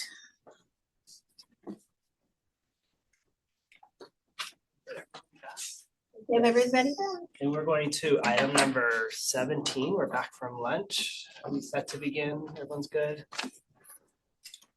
Item number 17 is actions taken by Grossmont Union High School District to address stipulations. Consultant Hart Boyd will present this item. Joining him today are institutional representatives Shemaine Shellstrom, Program Coordinator and Lead Mentor, Paul Detremont, Assistant Superintendent of Educational Services. Is anyone needing to recuse themselves? Seeing none, we want to thank our institution for your patience. We were able to have lunch because of your grace, so thank you for that. We apologize for the delay. We'll begin with Mr. Boyd. This item presents a summary of the actions taken by Grossmont Union High School District and its teacher induction program to address stipulations in the year following their October 2023 site visit. The accreditation site visit report was presented to the COA at its January 2024 meeting. And at that meeting, the COA took action to set the accreditation status to accreditation with stipulations.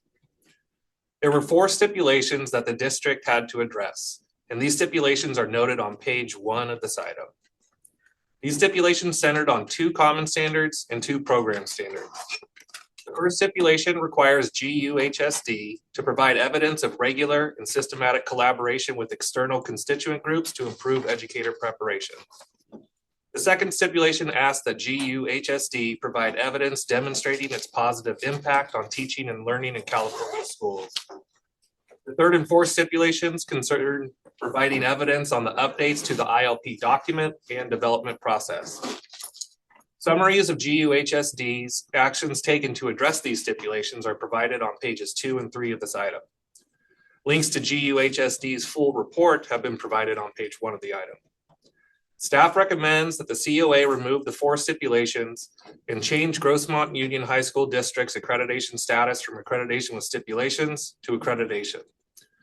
Joining us today via technology are GUHSD representatives Shemaine Shellstrom and Paul Dautremont. Before passing it off, I would like to note that I was not the consultant who facilitated the site visit and only became a part of this process in October. That being said, Shemaine and Paul's commitment to addressing the stipulations and bringing all common and program standards into full alignment was evident from the first time I met with them. So I just want to take a moment to acknowledge their hard work. With that, I'd like to turn it over to Shemaine and Paul to talk a little bit about the progress they've made over the past year in addressing the stipulations. Thank you. We now invite the institutional representatives to briefly comment about the report. All right, thank you. I will go ahead and go first. I'm Paul Dautremont, Assistant Superintendent here in the Grossmont Union High School District. I do want to go ahead and thank Mr. Boyd and the commission for allowing us to present today, and definitely want to thank Hart for all of the work that he did in supporting Shemaine and I through the process. He made it very easy, was very accessible, and I think served as a great guide through the process. Also want to thank Shemaine, who really did the bulk of the work, obviously being the person who has the most knowledge of our program and really was able to carry the work forward. I will talk about a couple of the stipulations. I really feel like we will benefit from the regional collaboration. We're in the San Diego area. We have some of the really top teacher preparation programs in the state here in San Diego. So just a matter of trying to reach out and, work with them and other programs in the region. And also, I think some of the information and maybe resources that Hart was able to help Shemaine with so that she could go out and network and try to, improve as a support provider lead or a program lead. So those are just a couple of things I wanted to touch on, and I'll go ahead and turn it over to Shemaine, who really, as I mentioned, did the bulk of the work and really knows this program and is a huge, supporter of our induction program. Well, good afternoon, everyone. Thank you for having us here today. And huge thank you to Hart. He was a tremendous support for me through this process. And so I have learned a lot, and I have grown myself as both a mentor, as a lead mentor, and coordinating the program. Just to kind of touch on our different stipulations, we have expanded our collaboration with educator prep programs. In addition to what we were already doing, I've been attending the office hours twice a month. I have the subscription to the PSD e-news. I've been attending the New Leaders Academy. I'll attend the 3rd session in April. Through Through the process, we were able to gather evidence of the effectiveness of the program on our teachers, and that's documented in the program. We have candidates that have gone on to become mentors, lead mentor, curriculum specialists, some teachers of the year, state teacher of the year, SPED program specialists, and some different things there. We added into both our mid-year survey, we do a mid-year survey and an end-of-the-year candidate survey. We added into our mid-year survey and to our colloquium showcase that we have at the end of the year for induction. We were able to add in an area for our candidates to reflect on their effectiveness as a teacher and how they've positively impacted the students through this process. For the last two stipulations, the PS3 and both the PS3s, the one that addresses the principal feedback, that triad meeting has been moved into the ILP so that the candidates can conduct that meeting and then use that principal feedback if they want to when they're writing their goals for their cycle of inquiry for the year. And we also kind of cleared up those directions. They were probably not the best directions that we could have had there. So we made some modifications there. And we also moved the professional learning documentation from one document into the ILP. So it could align with the candidates' growth areas and goals. Thank you so much. We appreciate Sure. you. I'm not sure if I gave you more information than what you were wanting. Oh, it's all helpful. We really thank you so much. We all have the reports and everything as well, so it definitely helped out, and we'll have an opportunity to ask questions in a moment. Before we do that, though, do we have any public comments on the item? Public comments. So this will give an opportunity now for our committee members to see if they have any questions or if they have anything they would like to share.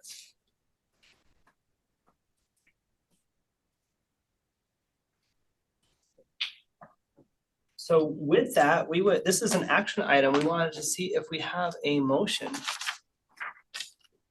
Member Jones?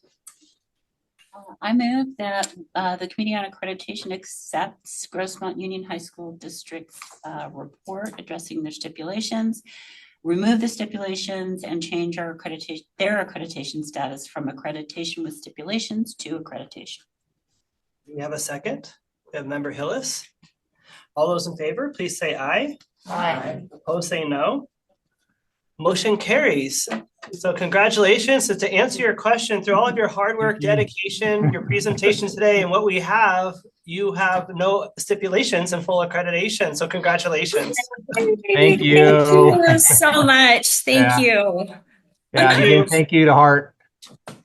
Yes, huge thank you, Hart. Thank you, Mr. Boyd. Thank you, Dr. Moss. We wish you the absolute best moving forward. Thank you so much. Thank you. Have a wonderful rest of the day. Hey, thank you. We're now going to move to item number 18, and Member Hallis is going to take over this item because I'm going to recuse myself. So we're going to dance our chairs a little bit. Thank you, Co-Chair McKee.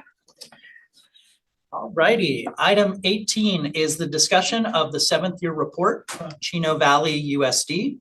Consultant Dr. Rosemary Wren will present this item. Joining her today are institutional representatives, Teresa Shockley, Coordinator of Teacher Support, and Dr. Grace Park, Deputy Superintendent. Does anyone other than Co-Chair McKee need to recuse themselves?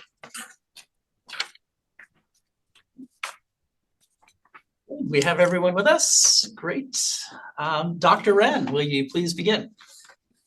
Good afternoon, committee members. This item is the 7th year report required of Chino Valley Unified School District to address stipulations following the accreditation site visit in November 2023. And like Hart, I want to acknowledge that I was not the consultant on this site visit, but have been working with their representative since October, and it's been a really great experience. The Chino Valley Unified School District's 2025 report highlights the commitment the institution has made to provide the teacher induction program with the resources necessary to focus on induction activities while delegating the non-induction duties previously expected of the program director. So now I'm going to go ahead and introduce Teresa Shockley, Coordinator of Teacher Support from Chino Valley Unified School District, to share some of the highlights of the actions that they've taken to address the stipulations. Thank you, Rosemary. I want to thank the committee for having me here today and for allowing me the time, with the support of the CTC consultants, Rosemary and Dr. Larson, to address the stipulations from our site visit. Thank you, Dr. Wren, for being so supportive and helpful with helping me make the modifications and write the report. And I'd also like to thank Dr. Grace Park, our Deputy Superintendent, for her positivity and support for the program throughout this process. I want you to know that we took the site visit report very seriously and used the information to improve, tighten, and strengthen our program. Upon receiving the report, our office worked to immediately reassign non-induction tasks to other HR office personnel. In addition, our physically moving to a brand new building and incorporating my office physically into the department has created better opportunities for communication with both district leaders and the credential technicians.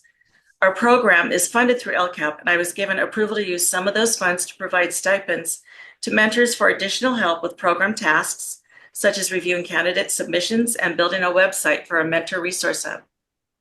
A group of 10 experienced mentors serve as lead mentors, who also help me by supporting the rest of the mentors in a tiered approach. We have general monthly meetings, and then we have lead mentors, and then we have, the program coordinator. During the monthly planning meetings, the lead mentors provide topics and suggestions for our monthly mentor meetings, which I then tie to induction standards so that they know that they're part of a bigger picture. I remind them monthly, and then develop the structure for the meeting. The lead mentors are my boots on the ground information sources regarding current new teacher needs, and by supporting the mentors in this manner, hopefully they are better able to support the candidates. Having these internal supports has allowed me to develop a more explicit progress monitoring system for the candidates by using rubrics to support submission feedback, progress monitoring tools to be able to better track the individual candidates, and then reaching out to those who need additional support. I also gather information regarding their progress from the mentor activity logs, focus group evaluations, and inquiry cycle surveys. But the most useful data comes from conferencing individually with each candidate mid-year and collecting the responses on a Google form to ensure that all candidates are asked the same questions regarding their perceived progress, their mentor support, and program support. And then they are given an opportunity to expand on their responses. These individual mid-year conferences provide me with valuable information regarding how the candidates perceive themselves to be doing, and also provide me with confidential feedback regarding their mentors. The information regarding mentors I can then aggregate and share with the mentors collectively, or disaggregate and share with the mentors on their ILP as individual feedback or for recommended areas for mentor growth. The mentor ILP itself was revised after the site visit to reflect a more interactive tool for providing mentor feedback. Using GoReact videos of mentors interacting with their candidates also provides the opportunity to provide specific feedback to the mentors on their work with the induction candidates. Information from the individual candidate meetings is also used to address program areas of growth, such as building capacity for candidates to have on-site mentors, or developing a rolling enrollment system for candidates who are late hires or need to have their programs modified due to personal leaves of absence or lack of program progress. So it's built into the system, the program. I am very proud of our mentors and the work they do in supporting the new teachers.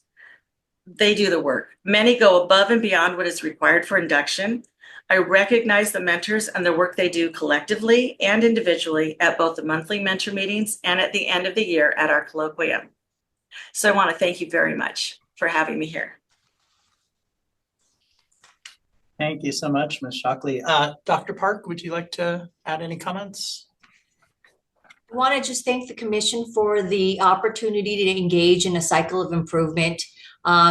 Teresa Shockley has done a fantastic job with that feedback and taking that into action. And I really believe that through the feedback that we have received, our program is stronger. And as a result of those multiple layers of leadership that she has built in, it's helped us build capacity from the top all the way to the bottom, with feedback loops all throughout. And again, thank you again for the opportunity for us to reflect with the feedback that you have given. And we have taken serious concerted effort to improve what we have done.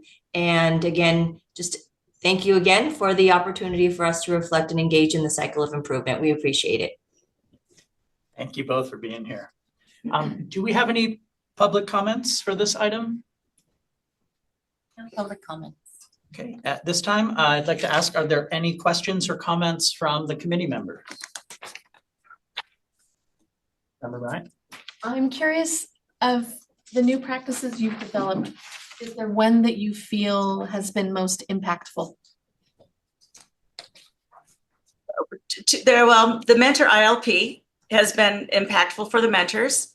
They kind of appreciate it. At first, it was funny because they were a little resistant, but they recognize that it's an opportunity for their own growth and for them to reflect on their mentoring. So that's been, really cool to see. And then the other piece has been those the meeting with the candidates individually over, the middle of the year. That's been super valuable. Thank you. Mm-hmm. Other questions or comments from committee members? All right, this is an action item. Do I have a motion? Have a motion by committee member Taylor. I move that the Committee on Accreditation accept the staff recommendation and change the status of Chino Valley Unified School District from accreditation with stipulations to accreditation. Great. Do I have a second? I have a second by committee member Hillis. All those in favor say aye. Aye. Opposed say no. Okay, the motion carries. Thank you so much, Ms. Shockley, Dr. Park, and Dr. Ryan. Thank you so much. Congratulations. Thank you. We'll turn it back over to Co-Chair McKee.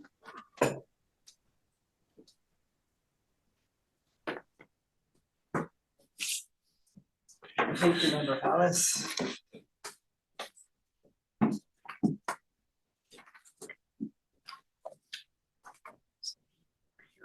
On item number 19. Yes. Perfect. So item number 19 is the discussion of the 7th year report from CSU Fullerton. Administrator Miranda Gutierrez and consultant Dr. Timothy Weeks will present this item. Joining them today are institutional representatives, Dr. Lisa Kurtman, Dean, Dr. Kim Case, Associate Dean, and Dr. Loretta Donovan, Induction Coordinator. And it looks like we have everybody here. Does anyone need to recuse themselves? All right, we are good. So Dr. Weeks, if you can begin, please. Sure, thank you. Well, good afternoon, again, committee members. This agenda item presents the 7th year report from California State University Fullerton, CSU Fullerton's October 23rd accreditation site visit. The site visit report included in this agenda item was presented at the January 2024 COA meeting. COA granted CSU Fullerton the status of accreditation with a 7th year report to address the following 2 site visit team recommendations related to CSU Fullerton's teacher induction program. Number 1, the process to ensure that ongoing training and support are provided and completed for all mentors. And number 2, sufficient processes in place to monitor the quality of the teacher induction program to ensure that a coherent system of support is provided for each candidate and evidence that mentors are provided with formative feedback on their work. Commission staff worked with the institution throughout the past year to ensure that these 2 items were adequately addressed. A summary of actions taken by the institution is outlined in their 7th year report, which is attached to this agenda. To address item number 1, a process to ensure that mentors are provided with ongoing training and support, CSU Fullerton have taken the following actions since the 2023 site visit. Number one, they've appointed a new coordinator for the teacher induction program. Two, developed a web-based mentor training program with numerous modules, and mentor participation in the training modules is monitored by the new program coordinator. Three, the program collects feedback on the modules from mentors after completion and uses this feedback to make changes to the modules going forward. Four, mentors receive ongoing support from the program coordinator through regular communication. And five, additionally, the program coordinator hosts bi-weekly mentor meetings to provide a space for mentors to receive support in their role. And I will now turn the presentation over to my colleague Miranda, who will talk about this statement to address item number 2. Thank you, Dr. Weeks. So as Dr. Weeks mentioned, the second item noted in the report to be addressed is centered around quality of program services, which is Teacher Induction Program 6. Since the visit, CSU Fullerton has been collecting data from their candidates, mentors, site administrators through surveys that are administered throughout various points in the program. Increased communication between the program and constituent groups has allowed CSU Fullerton to see how they are meeting the needs of their constituents and to better understand what is working or what might need to be looked at within the program.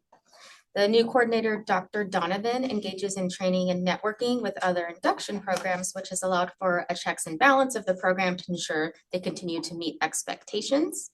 And mentors now receive feedback from the program through surveys completed by candidates. The program also hosts opportunities for mentors to meet with each other to discuss their practice. And staff is recommending that the COA accept the report. And then as you can see, we have the institutional representatives here as well. Thank you. We now invite the institutional representatives to briefly comment about the report. Would anyone from the institution like to make any comments? I can start. I'm Lisa Kurtman. I'm the Dean of the College of Education at Cal State Fullerton. I really just want to start by saying thank you to Tim and Miranda for the work they did on the site visit, as well as helping us with the 7th year report. We really couldn't have been so successful without them. So no one really wants to hear that there are areas of concern, of course, but it really has given us an opportunity to reflect and make necessary changes that otherwise, without this opportunity, we wouldn't have realized there were concerns. And really, we changed coordinators, and having a new coordinator, Dr. Donovan, has made a world of difference. Sometimes new eyes on something really makes a change. We see things we otherwise would not have seen. Really, all thanks go to Kim Case and Loretta Donovan. So I will turn it over to them to see if they have anything to add. Thank you, Dean Kurtman. I echo everything that Dean Kurtman just shared. It was really, well, I won't say enjoyable going through the accreditation process, but it was a valuable experience for sure. And I really appreciate the time and expertise that Dr. Donovan has put into really revamping our induction program. We've had very positive responses from both our mentors as well as the candidates that are in our program. So I just really appreciate the time and energy that Dr. Donovan has put into the program. So now it's my turn. So hello, everybody. I was only placed as the coordinator of this program in December of 2023. And so it's been an amazing experience. And I kind of feel like the students who are going through an ILP process, because we had this need identified and then we got all this support, and Tim and Miranda were really like, no, try this instead, do it this way, try this. So then I was able to really hone the craft, and I'm really proud of what I have done in the last 15 months or whatever, because as Kim and Lisa both said, I feel like the feedback I keep getting when I meet with the mentors on Zoom or when they shoot me an email and when I talk to students, they're like, wow, this is so much better, and we really like this and we really like that. And so I feel like the ILP program process that we just went through really has improved the program, and it's super proud of what we've got as a program now. So thanks, Tim and Miranda, for making me think about things that I learned through those professional developments that I attended about how to really address and show what we've been doing. And I really appreciate your persistence with continuous feedback for us. Thank you so much. We now want to have an opportunity if there are any public comments on the item. No public comments. This is an opportunity for anyone on the committee if you have any questions or comments for the institution. What resonated with me, Dr. Donovan is just sharing, like, you felt like you were going through the process of your candidates, like you were asking of them what you ask of yourself, right? They're doing a deep dive, getting to know their students, getting to know their craft as much as you were getting to know your craft and leading the department. And you're right, no one ever wants to hear necessarily feedback that isn't positive, but you found the positivity in it. You found how to gain strength and see this as an opportunity. And I think that's all the process is intended for. Every 7 years, dig deep into your program, see why you do what you're doing, and do everything with intention and purpose. So thank you for doing that for the candidates you serve. Yeah, I'd like to acknowledge the humility and the work here and acceptance of the fact that there was a need to grow and improve here, and you embrace that. And it's always nice to read those reports that seizing this opportunity to grow and show how you can model that for your students. Any other committee members? I think this is another opportunity to highlight the importance of those mentors in the induction program and the role they play. And so the work you've done to refine these processes really have significant impact on the experience of the students in your community, because the role that those mentors play is so critical in the development of teachers. So thank you for digging in and doing that big work. Any other committee members? This is an action item if there's a committee member who has a motion. Member Taylor. I move that we accept the recommendation and grant accreditation, full accreditation to CSU Fullerton, and thank them for their work. Do you have a second? I second. We have a second by member Leggett. All those in favor, please say aye. Aye. Cheryl? Yeah, they already have full They have full Yeah, accreditation, we're just accepting the 7th year report. Thank you. Can we, we'll just modify, we're accepting the 7th year reports. Friendly amendment accepted. And the second is accepted, and the ayes are still ayes? Very good. Are there anyone opposed? Yeah, thank you. No one opposed. Okay. All the motion carries. Thank you so much, Dr. Kurtman, Dr. Case, Dr. Donovan, Dr. Weeks, and Ms. Gutierrez. Congratulations on your hard work and dedication. It shows. Thank you. Thank you. Thank you so much for the opportunity. Thank you. You're welcome. Thank you.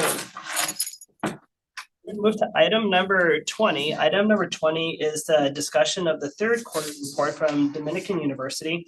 Administrator Cheryl Hickey will present this item.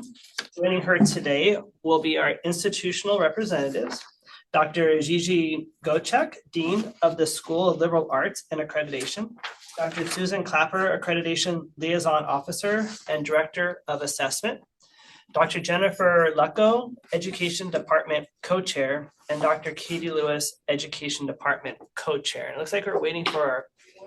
We're missing Gigi. Two more. Missing Gigi, she may not be here. Do you know if Gigi is attending? No. Okay. Attending, so we Yeah, have I everyone think here. yeah. Excellent. Does anyone need to recuse themselves on this item? Right, looks like none. So Ms. Hickey, please begin. Well, thank you. This is Dominican University's third and actually last accreditation report or quarterly report before their revisit at the end of March. I was not the consultant on the visit. As you've heard, we've had some personnel changes, and we'll talk about that during the staff reports. But so I am feverishly playing catch up with this institution and that all the needs that they have at the moment. The revisit is at the end of March, as I said. I did notice that there is an error in the report on page 2. It talks about the second quarterly report, and this is actually the third, so we'll get that fixed. The Interviews are already, I did meet with the team, not the Dominican team, but the revisit team. And they're already scheduling with the institution, the pre-interviews. So those are all set up for the beginning of March. So things are moving quite well. Poonam Betty kind of put everything in place before she left. Let's see, I just wanted to, I won't talk too much about the specifics of what's in there. I think I can let the institution highlight some of the things in there since I am still playing catch up. And of course, the recommendation, of course, is just to accept this report and the revisit will take place. So if there's an opportunity, if there's anything in particular you want to highlight so that the team makes sure that they check that at the end of March, that would be great. And I think that's probably all I needed to say. So I'm happy to turn it over to the institution. Thank you so much. We now invite the institutional representatives to briefly comment about the report. Would anyone like to speak regarding the institution? Sure, I can chime in first. Let me set my timer here. Good afternoon, everybody, and thanks, Cheryl, for taking us on and paying close attention to all the good work we've been doing. Again, I'm Katie Lewis, and I am co-chair of the Education Department at Dominican. Thanks to everybody here for reading our detailed third quarterly report and, of course, listening to our highlights this afternoon from the leadership team. I'll start by saying we're really proud of the transformative change we've made, what seems like we've done so much in such a short amount of time, which is exciting because we have a lot to kind of build on from there. But today I really want to highlight some of the work we've done, in particular related to two stipulations, stipulations 3 and 5, which really have a lot to do with improving the ways in which we track both our candidates and their support team members, not only around qualifications, but also in the work that they're doing with candidates. So with the help of our amazing, talented Director of Assessment, Susan, who's here today, we have been busy building improved tracking systems for students and support team members. And I'm excited to share that our new process and system is a success. And we know this because we ran a pilot group last semester, so fall 24. And it was a small group of both traditional and intern permit teachers, so we could get a really good sense of how this looks. And what we were doing was we were closely tracking trends in these weekly aggregate reports, okay? And those reports focused on many things, but 3 things in particular. One is our weekly fieldwork logs from our candidates. A second item is an observation of evidenced TPEs for those candidates from their supervisors. And then a third important item was the 5 hours of weekly support with mentor teachers. And in particular, which TPEs are discussed at good length and also evidenced, right? And which TPEs are not discussed as much with mentors nor evidenced. So we were really getting a clear picture of where we could provide more support to our candidates and to their support team. And so that, again, that's working really well. We've added another layer of support and accountability in that all of our program directors are now responsible for closely analyzing these aggregate reports and then sharing with the entire department in order to move to more of a collaborative planning of continuous improvement steps. So we're really proud of that process and look forward to seeing how it unfolds as we continue the work. And with that said, my timer's going off, so I'm going to hand things over to my colleague to share a highlight about another stipulation in the report. Dr. Lecko. Well, thank you for having us and this opportunity to share some of our highlights. And I'm going to focus on stipulations 4 and 7. So in highlighting some of the work that we've done addressing stipulation 4, which concerns specifically continuous program improvement. I'm happy to report that we had our first data analysis retreat last semester when the faculty had the opportunity to collectively review our TPA data from the 2023-2024 academic year. And through this analysis, we realized that students who needed to retake the TPA after their first attempt had a very low success rate, and the faculty decided that the students who had completed their credential coursework but who have not yet passed their TPAs would be required to enroll in a TPA completion course for individual support. So this semester, we now have 9 students enrolled who are receiving individualized support to complete their TPAs. At our fall data analysis session, we also successfully reviewed and updated assessment points for all TPEs on our matrix, and we identified a few TPEs that we would like to better assess in our curriculum. We're finalizing our review of the TPA matrix now to review where in our curriculum we introduce and practice each TPE, and the matrix is going to be central to decisions made at our May continuous improvement retreat that we will use to modify our curriculum or make changes to our fieldwork policies. And we've also revised our surveys for mentor and support teachers, supervisors, candidates, and alumni so that the survey questions are now aligned with the TPEs, and the surveys will be sent out in April via Qualtrics and analyzed at the May retreat to determine trends and responses that can also inform our decisions about necessary changes to the curriculum and fieldwork. So in summary, for stipulation 4, we've worked hard to center our data analysis and align our continuous improvement efforts with the TPEs in our curriculums and the TPAs. And we're looking forward to seeing how our increased focus on the TPEs and the TPAs will better support our candidates. And then finally, I'd like to touch briefly on stipulation 7 and concerns about our single subject candidates receiving appropriate content-specific pedagogical support. I'd like to highlight that we have revised the process of matching candidates to content coaches so that this process now begins earlier in the fall semester and is completed by the 3rd week of the spring semester.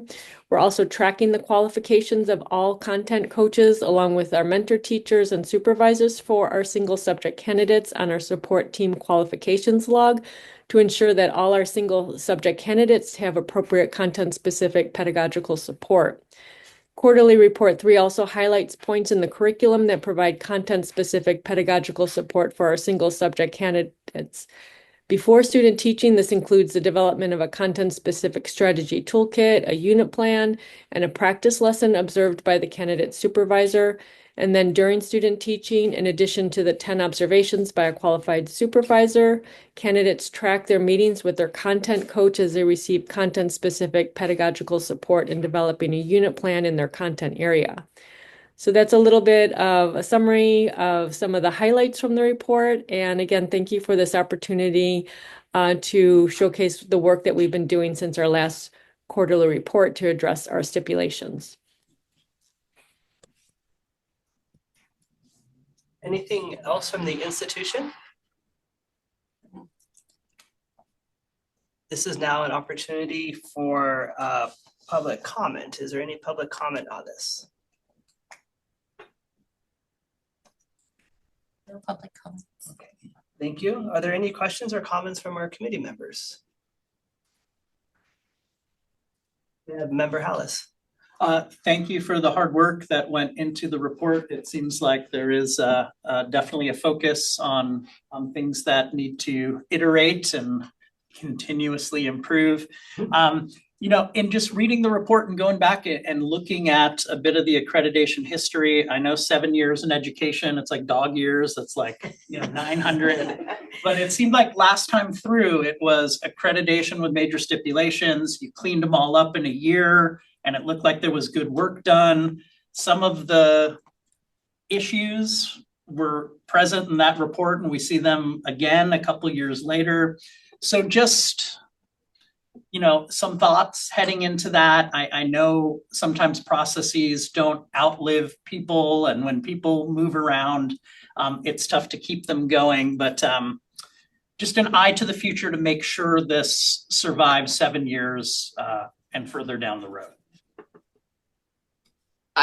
Before you had got to that point, I was actually going to chime in on stipulation 2. Although my title my title is Accreditation Liaison Officer.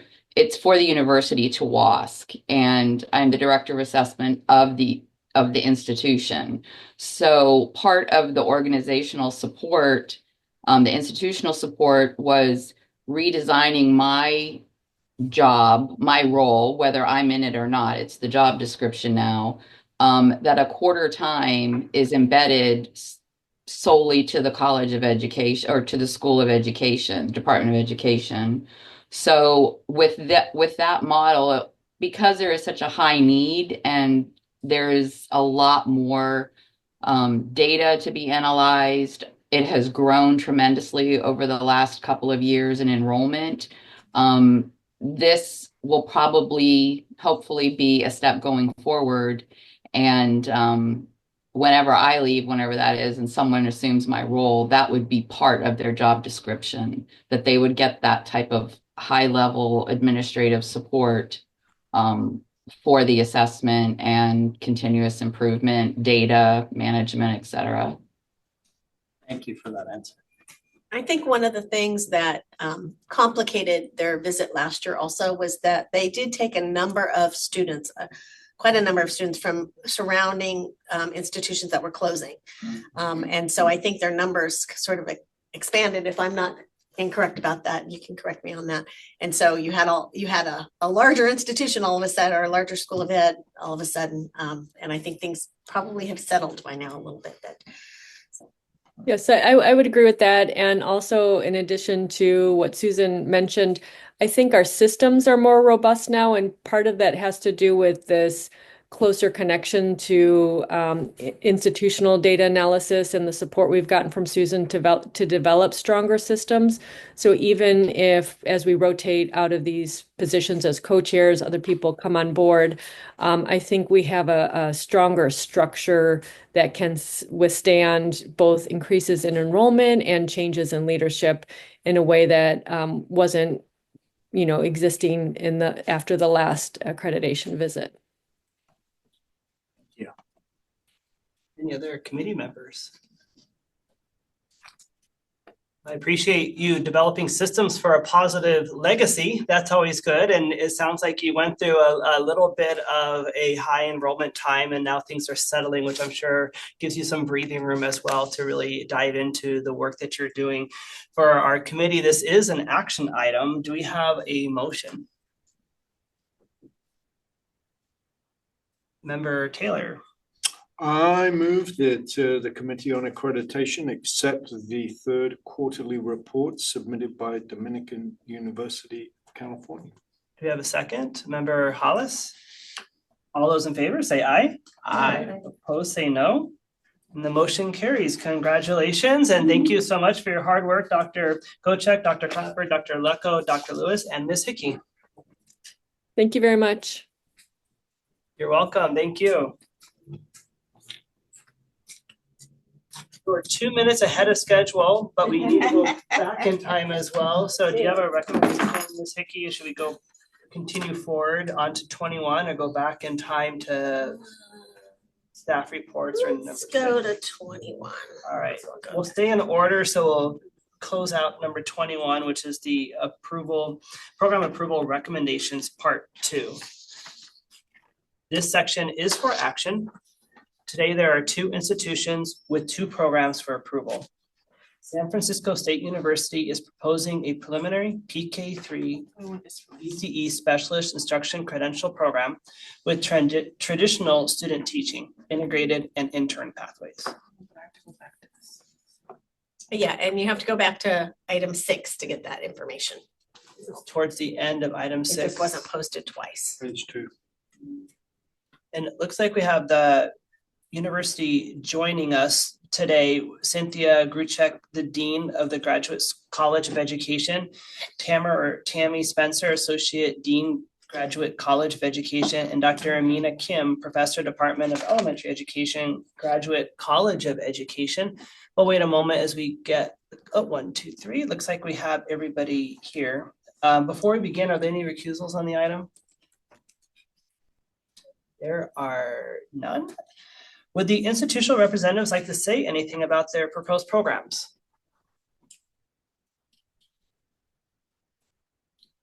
Cindy, you're on mute.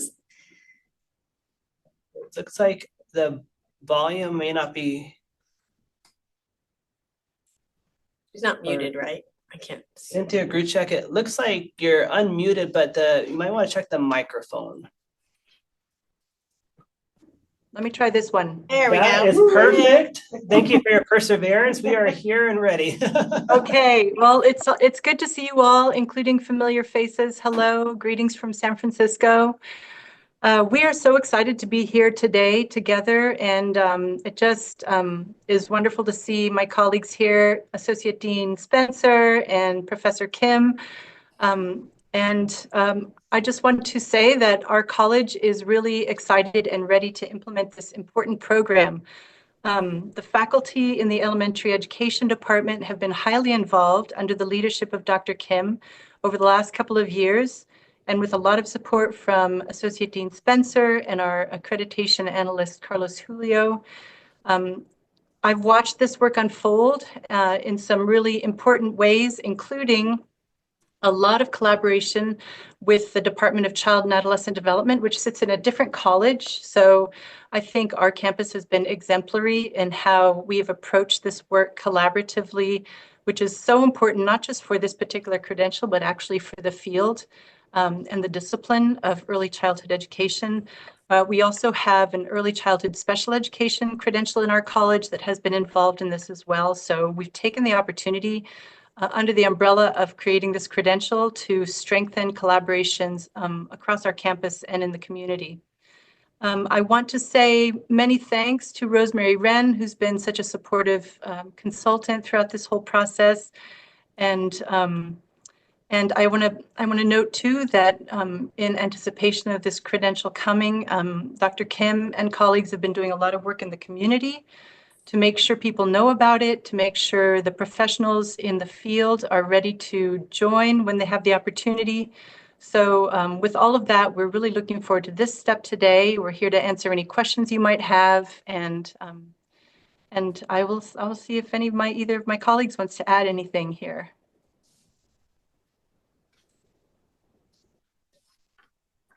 Maybe I would like to also appreciate our community colleges around in the Bay Area. Because of this credential program development, we had to work closely together through the community colleges and Department of Child and Adolescents and Special Education. So I really appreciated this strong community efforts and pipeline to the credential. So thank you. Thank you. Anything additional, Dr. Spencer? No, just my appreciation for your time, and we look forward to hearing your thoughts. Thank you. Do you have any public comments on this item? No public comment. Thank you. Now it's time for our committee members. If you have any questions or comments for the representatives from San Francisco State University. Member Hallis. I just want to thank you for not only offering the program and this exciting newer credential, but the 3 different pathways to not only bring in newer educators who are just coming into the profession, but honoring the experience of some very veteran PK to 3 instructors who, this could certainly be a leg up in terms of career and finances and everything else. So just very appreciative you're going with the 3 different pathways and offerings. Yeah. And extending his appreciation also that you're collaborating with the community colleges. It's nice to hear that the 4-year universities are collaborating with the community colleges and seeing that really is creating that successful pipeline. So again, that's to be commended. Do I have a motion to approve the preliminary PK3 ECE specialist instruction credential program for intern for San Francisco State University? Member Taylor. So moved. Very good. Did I do the easy work for you? Do we have a second? We have a second, Member Hillis. All those in favor say aye. Aye. Opposed say no. Motion carries. Congratulations to all of you. Thank you so much. Thank you. We really appreciate it. You are welcome. Thank you for your hard work and all you're doing for your community. The final institution is CSU Long Beach's preliminary PK3 PCE Specialist Instruction Credential. Joining us today from CSU Long Beach to answer any questions you may have about the program are Dr. Anna Ortiz, Dean of the College of Education, Dr. Rebecca Bustamante, Associate Dean, College of Education, Dr. Ruth Piker, Professor and Faculty Coordinator for the PK3 Credential and MA in Early Childhood Education. Do we have any recusals on this item? None. So would the institutional representatives like to say anything about their proposed program? Well, I would just like to say thank you to the commission. It has been a long road for us, and I think that our reviewers were incredibly rigorous and really challenged us to produce an amazing program. Of course, Dr. Piker, with her expertise, has risen to that occasion, and all guided by Associate Dean Bustamante. So really, thank you to all of you. I could say everything that Dean Grutzek said as well. And child development sits in another college, so we've collaborated with Health and Human Services. Also, science and math education sit in the College of Natural Science and Math, and so they have been a part of the development of our credential, as well as our local school district, Long Beach Unified. And finally, we're super excited because we're one of the campuses to get a Balmer gift, and so we're all ready to produce 290 almost fully funded PK3 credential teachers. And so thank you. I don't know if Dr. Piker or Associate Dean Bustamante want to say I just wanted to add a couple things. Thank you, Dr. Ortiz, and then turn it over to Dr. Piker, who has more details around the program. But we just wanted to emphasize that our program was designed with evidence-based practices in mind, and particularly centered on the multiculturally and linguistically diverse young learners and their families in the urban school and childcare settings of Southern California, noting that we are in the Los Angeles metro area. And also in developing our proposed credential, we also consulted with numerous schools, community colleges, our partners as community stakeholders in nonprofits to ensure that we're meeting the needs of our early childhood educators, many of whom are currently working professionals. And we designed the program to offer options for evening, weekend, hybrid online and in-person classes to provide that flexibility for potential candidates who are working professionals. We also plan to provide additional wraparound services. Dean Ortiz mentioned that we have a large Balmer grant. We're able to provide financial education, financial support to our candidates. And we plan to engage them in communities of practice and also support their clinical practice through strong coaching models. So I want to turn it over to our expert and faculty program lead, Dr. Ruth Piker, to share a couple more details about our PK3 credential. And thank you so much. I want to give a shout out also to Rosemary Wren for all her support. Yeah. Thank you. Good afternoon. Thank you, Dean Ortiz, as well as Dr. Rebecca Bustamante. This would not be possible without their support and ongoing continued support throughout the entire process. I also want to especially thank Rosemary Wren, because she has been instrumental in us being able to get where we are. She's phenomenal. And so I just want to talk a little bit more about the program. In addition to being student-centered, we do integrate the TPs throughout the credential program. Our teacher candidates are expected to nurture and prepare young children in multicultural, multilingual urban schools and childcare settings from an equity-minded perspective. Our candidates develop a deeper understanding of the diversity of families in urban environments and apply that understanding to their curriculum and interactions with families. Our courses do emphasize a social, cultural, constructivist approach to pedagogy and practice, which is very much grounded within early childhood education. We integrate the TPs and the literacy standards along with providing clinical practice throughout the entire program. By embedding Standard 7 literacy, we actually embed it throughout the entire coursework. So that way we are ensuring that there's a robust literacy development for all of our candidates. We also provide a mentoring model, as Dr. Bustamante mentioned. Through our community of practice and structured phases of clinical practice, we support practical learning. And really our final goal is to cultivate ECE leaders equipped with advanced skills and knowledge. And we are really excited to get this started. So thank you again. We really appreciate you taking the time to listen. Thank you. Thank you for sharing with us this afternoon. Do we have any public comments on this? No public comment. Thank you. Now it's an opportunity for any committee members to have questions or comments.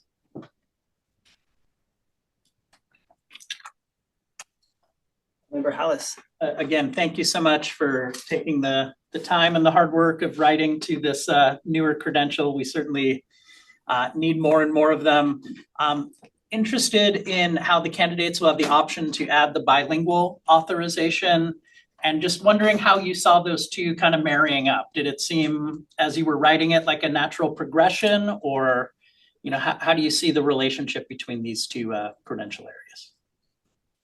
Yeah, so the bilingual authorization is actually a separate, students would have to take additional 2 classes and actually take the CSET. And the reason that we see it ties really nicely is because most of the candidates in our area, the teachers are really coming from really diverse backgrounds. We have many that are lower income. They actually are very culturally diverse. And so we want to increase that number of linguistic diversity among our teachers, which is really lacking in the state of California. And so we're really excited about being able to offer hopefully the Spanish. We also have Korean, Vietnamese, and so really support our teachers who in general tend to be first generation teachers. They tend to be teachers within the community who are bilingual. So we want to make sure that we're preparing them to be able to contribute to the multilingualism within our state. Thank you so much. Thank you for the question. I had a similar question, so I appreciate you asking, and I want to extend my appreciation as well, hearing that you're working across the colleges on your campus to put this together, across the school districts, the community colleges, just the collaborative efforts is noticed in everything that you submitted. And I really do think it is all the communities coming together that makes this happen. So you're to be commended for that hard work. This is an action item. Do I have a motion to approve the preliminary PK3 ECE Specialist Instruction Credential Program for CSU Long Beach? We have a motion from Member Jones. Okay. I move that the Committee on Accreditation approves the preliminary PK3 Early Childhood Education Specialist Instruction Credential with a traditional student teaching pathway at California State University, Long Beach. Well stated. Is there a second? Member Bryant, all in favor, please say aye. Aye. Opposed, say no. Motion carries. Congratulations to your institution. Thank you. Thank you so much. Thank you for your hard work in getting here. Thank you very much. We're Thank very honored. You're welcome. And at this point, I see that staff has joined us. Did you want to go to staff reports, or? Why don't we go to 7, just because there's a few Excellent. things we need to tidy up there. So we'll go to number Take 7. a minute. In 7, we still have to do the withdrawals. So item 7 is our report of program status changes. The item is divided into 2 parts. Part 1 includes items for action by the COA. Part 2 provides information on programs. These items are for notification only, requiring no action by the COA.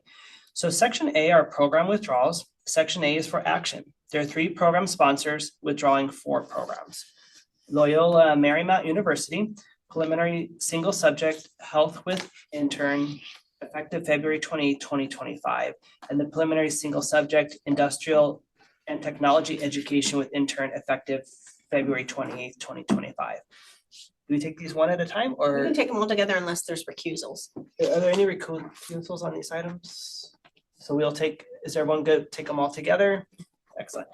Madera County Superintendent of Schools Education Specialist added authorization traumatic brain injury effective February 27, 2025. And the Sonoma County Office of Education designated subjects adult education February 28th, 2025. The item is for action. Since we have no recusals, do we have any public comments? No public comments. It's an opportunity for committee members. Any questions or comments on this? Seeing none, do I have a motion to approve the withdrawal request from the institutions and programs that are listed on the agenda? Member Leggett? So I move to withdraw the listed programs from Loyola, Madera, Sonoma. Excellent, thank you. And do we have a second on that? Member Sykes? All those in favor, please say aye. Aye. Opposed, say no. So the motion carries. For Part B, professional preparation programs requesting reactivation, there are no programs requesting reactivation, and we already did Part C. So now we are on Part D and E. The next two sections are notification purposes only, no actions required. Section D, programs transitioning, there are no requests. Section E, programs moving to inactive status. This is only an information item. There are 3 institutions requesting to move 5 programs to inactive status. California State University East Bay, Pupil Personnel Services School Counseling, effective February 27, 2025. Loyola Marymount University, Specialist Teaching, California Teachers of English Learners CTEL, effective February 28, 2025. Specialist Teaching Reading and Literacy added authorization, effective February 28, 2025.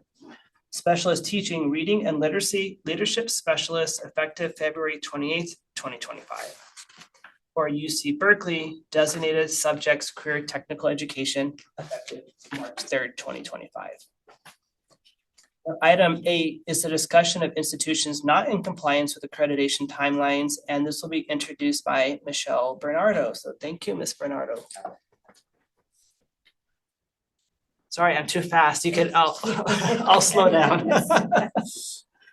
So item 8. Item 8, yes. 8 is just a quick update on the SB 488 literacy submissions that were due in October 4th of last year. And so far we've received all the submissions except for, I think it's La Sierra University. They've had some medical issues that staff is working with them to get that completed. But we are working through all of these submissions right now, phase 2 and 3. So unless Cheryl and we can talk a little bit more about it during the staff meetings, but yeah, we just have the one that we're waiting for. Any questions from anyone on that? Is it time for staff reports? Yes, it's time for staff reports now. Before you begin staff reports, because Erin, you missed a lot of praise, and just there's so much praise out there for all the consultants, the CTC staff. Dr. Wren, I just made a note. I think her praise was like 100 times came up today. Committee members, I'm sure, can equally attest to the fact. She does. She does. Every institution just celebrated the support they're getting from the commission. So that was loud and clear. I think all of us heard today. You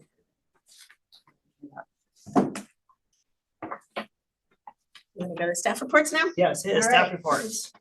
So just a few things on our list, and of course we can answer any questions or talk about what you'd like to talk about. But I wanted to mention, you heard several times today that staff that were doing some of the assignments today were not the original staff members. So we have had some staff changes. Punam Betty has left the agency. Unfortunately, she was a superstar, but she has joined her husband out of state. So we're very happy for Punam. So so we are hoping to be able to hire. We have a couple of notices out right now on our website. If anybody is listening and wants to apply, there's a couple of positions available. So we're working hard on that. Erin's position has also been extended for a few months as the interim director. And following suit in that, Miranda's has been extended for a couple of months also. So they're staying in their roles, which is really wonderful for us. I just wanted to mention the literacy work. I think Miranda and I are drowning in literacy work, as well as the other members of the consultant team. So it's literally what we do day and night right now. They're all institutions really rose to the occasion, and we have all of their submissions with the exception of one, which was an extraordinary circumstance with actually a death with the institution. And so we are now in the process of looking through that information. We divided the literacy work up into a 3-phase review process. I think we've mentioned this previously. We're fully in stage 2 and 3, or phase 2 and 3.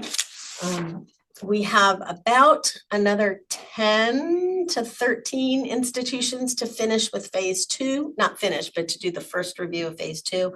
Meanwhile, so I'm handling most of phase 2. Miranda's handling most of phase 3 right now, which is the external review process. And that is going well. So we're very much indebted to the people out in the field who are literacy experts who are coming, reviewing this information, kind of trying to figure out whether an institution meets the criteria or not. And so we're having, I think, sessions every week, the entire spring, pretty much, at least through March. We have them scheduled already, and we'll be needing some in April as well, but working really, really hard on that. So hopefully most institutions have heard from us at least once. There are ones rolling out in the next few days. So if you haven't heard from us, you will very soon. So that work is really progressing, and it's very difficult work and challenging. And all of the consultants are involved in that are accreditation consultants. So I don't know, Miranda, do you want to say anything else about that? You're my partner in crime on this. We are partners in crime on this. No, it's going well. I think we've got 20 plus at least institutions reviewed for phase 3 that are in some part of phase 3 right now. So things are moving along. Like Cheryl said, review sessions every week in March. 4 days a week, basically. So thank you to all of our reviewers in the field who have been working with us, and for institutions for being really responsive when we're asking you questions, asking you to update things, and you're doing it quickly. So thank you. We will be putting out another notice, I think, in the PSD News for this week. We need literacy reviewers who are also experts in the low incidence credential areas, visual impairments, DHH, and ECSD. So if you know anybody there who has really good literacy expertise and is in those fields, we could use some extra folks in that area. Because as you know, those actually have different set of standards, literacy standards, different TPEs. So we need people who are experts in that area. So, and there'll be information in the PSD News about how to apply for that. I think that's probably all I want to say about that. We're continuing to work really, really hard on that.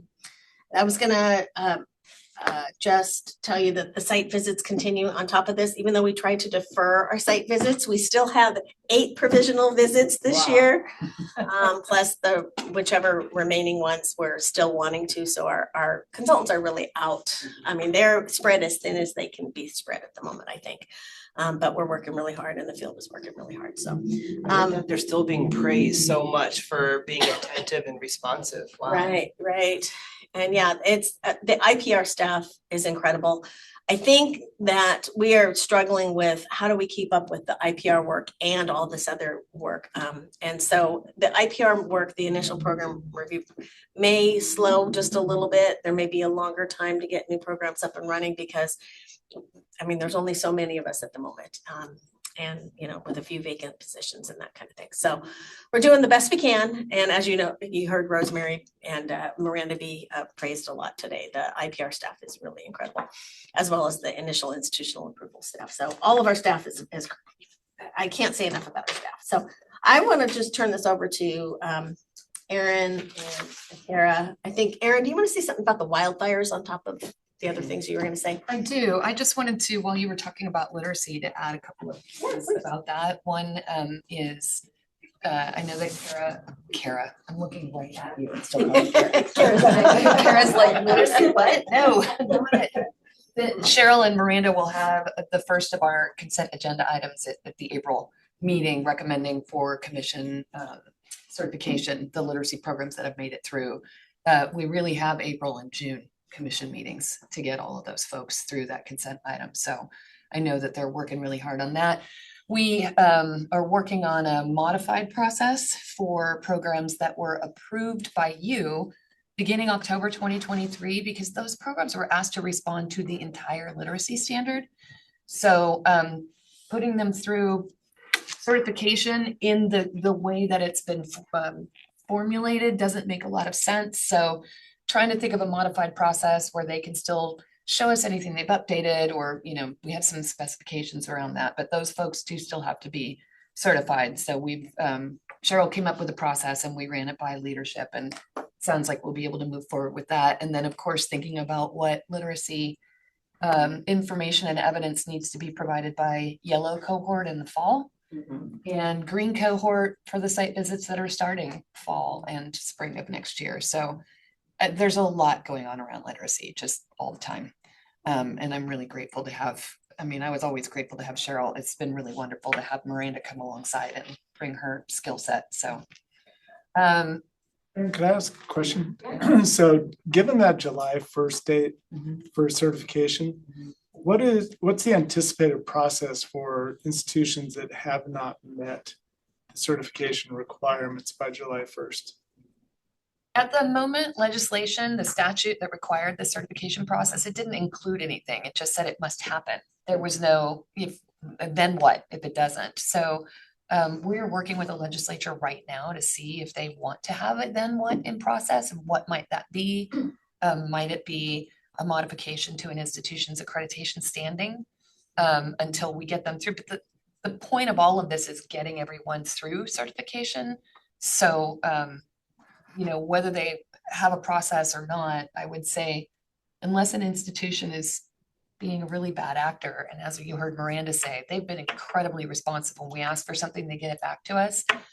I don't know that we would need to take any additional harsh steps, but I think the thing that's been kind of batted around is we want to consider, you know, putting them on accreditation with stipulations or something that has something specifically to do just with certification.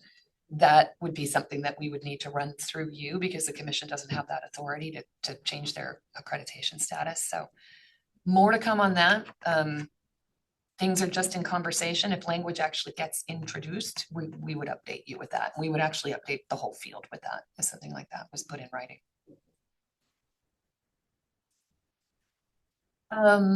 What was the other thing I was going to say? Wildfires. So, so just wanted to maybe talk a little bit about the February commission meeting, because there were a number of items on there. So first of all, apologies for not being here today. The RDI TPA panel is meeting downstairs at the very same time, and they're having a lot of conversations about what, if any, modifications should be made to standards to better enforce the statutory language around embedding TPA within the program, or the kinds of supports that programs should be providing to candidates, or the kinds of data reporting on pass rates that should maybe be provided, and giving us, and when I say us, I mean staff here and the COA, some things that maybe become a little bit more measurable around TPA. So they're having those discussions today. There was an agenda item 4A at the February meeting where Adam Ibrahim, who is our Senior Director of the Office of Program Improvement, OPI, he and Juliet Wallleitner from CSU Fresno, if you hadn't heard, we poached her over, at least temporarily, to help with this work. And they brought an item to the commission with some immediate steps that could be taken. And I will say that we are working on those with the examination vendors. So for instance, we are currently drafting a letter, and it's circulating right now. Everybody's making edits to notify candidates that are within the minimum passing standard, and notifying their programs. So if you haven't looked, there were like 7 sort of immediate steps that we could take. If you haven't seen agenda item 4A from the commission meeting, you might want to just take a look at that, especially if you have a preliminary program, because your candidates are going to be getting some notification. There was a wildfire flexibilities item that was posted, then pulled down, and then revised and reposted. So my apologies for that. Initially, we sort of grabbed what were the modifications and flexibilities that the commission offered during COVID. Do these make sense to offer again? Okay, let's offer them. Then discovered that wasn't quite so simple, because since COVID, some of the program standards have been incorporated by reference into regulations. And once something is in regulations, the commission doesn't have the authority to modify it, because that's law. So what did go forward were some proposed modifications or flexibilities, and the commission did adopt them around clinical practice, visits by mentors, solo student teaching. Those things all went into place for multiple and single subject programs only. And also for induction, so whether it's teacher induction or admin induction, the commission did vote to allow the flexibility that, because induction is supposed to be 2 years. And if the year is interrupted significantly at all during COVID, the commission offered to still consider that year a year, even if school was interrupted for a time. So they took that same action. And just if I could add, it was more limited to people who were directly impacted by the fire. Yeah. So limited to the counties and limited to people who had either, their school sites were closed or their home burned or those kinds of things. So it differs a little bit from COVID. Yeah, it absolutely does. And that's in the item. And we are asking, we're going to provide a memo to programs if they need to recommend a candidate that has these flexibilities. So we're just trying to really kind of box it in so that we don't, there's very few, if any, bad actors in the field out there, but we didn't want to end up with this sort of like whole cloth recommendation of all the candidates. I realize it's more work for the programs, but we really want these flexibilities to be offered on a very focused basis to specific candidates that have had some problems or some issues, or or a campus maybe was shut down. And so they're saying we ourselves could not support these things. I did reach out to the ex officios from the various segments and to some other thought partners. We're really lucky to have a variety of people that we can work with in these situations and reach out to folks like you and say what's going on. What was difficult is the timing of the commission meeting to the recency of the fires. There was not a lot of information yet. In some cases, like the CSU system said, our campuses haven't even gone back to school yet. We're not going to know for another week or so if students don't show up and where they went, and we won't know. So we did the best we could at the time for the information we had. For additional flexibilities for other programs, so specifically pupil personnel services, other programs that have required clinical practice hours, pupil personnel services, speech language pathology, I'm trying to think of the others, ed specialist, those flexibility options were written they mirror the multiple and single subject options. And we wrote those into what we hope will be an executive order. But unless the governor chooses to issue that executive order, we can't provide those flexibilities. I mean, we're having good conversations. We shared the language with our legislative partners, and they asked, what do you know about the need in the field? So just yesterday, I sent out a survey to all the programs that asks, please, to identify specific need. And I didn't handpick, just the institutions in those 4 counties, because we know we have some institutions throughout the state that support candidates in, remote areas. So I sent it out to everyone. I imagine I'll get feedback from some institutions, maybe on a variety of things. It's a little open-ended, but I'd rather get more feedback than not enough. And so for folks that are listening and for people in the room, if you've got that survey, please complete it. If you weren't the recipient, ask your institution if you have some input to provide. As soon as we can get some more data, we can provide that to our legislative partners to really show they really want to know what's the need before we ask the governor to sign an executive order. Anything else about flexibility, Cheryl, that you can? Okay.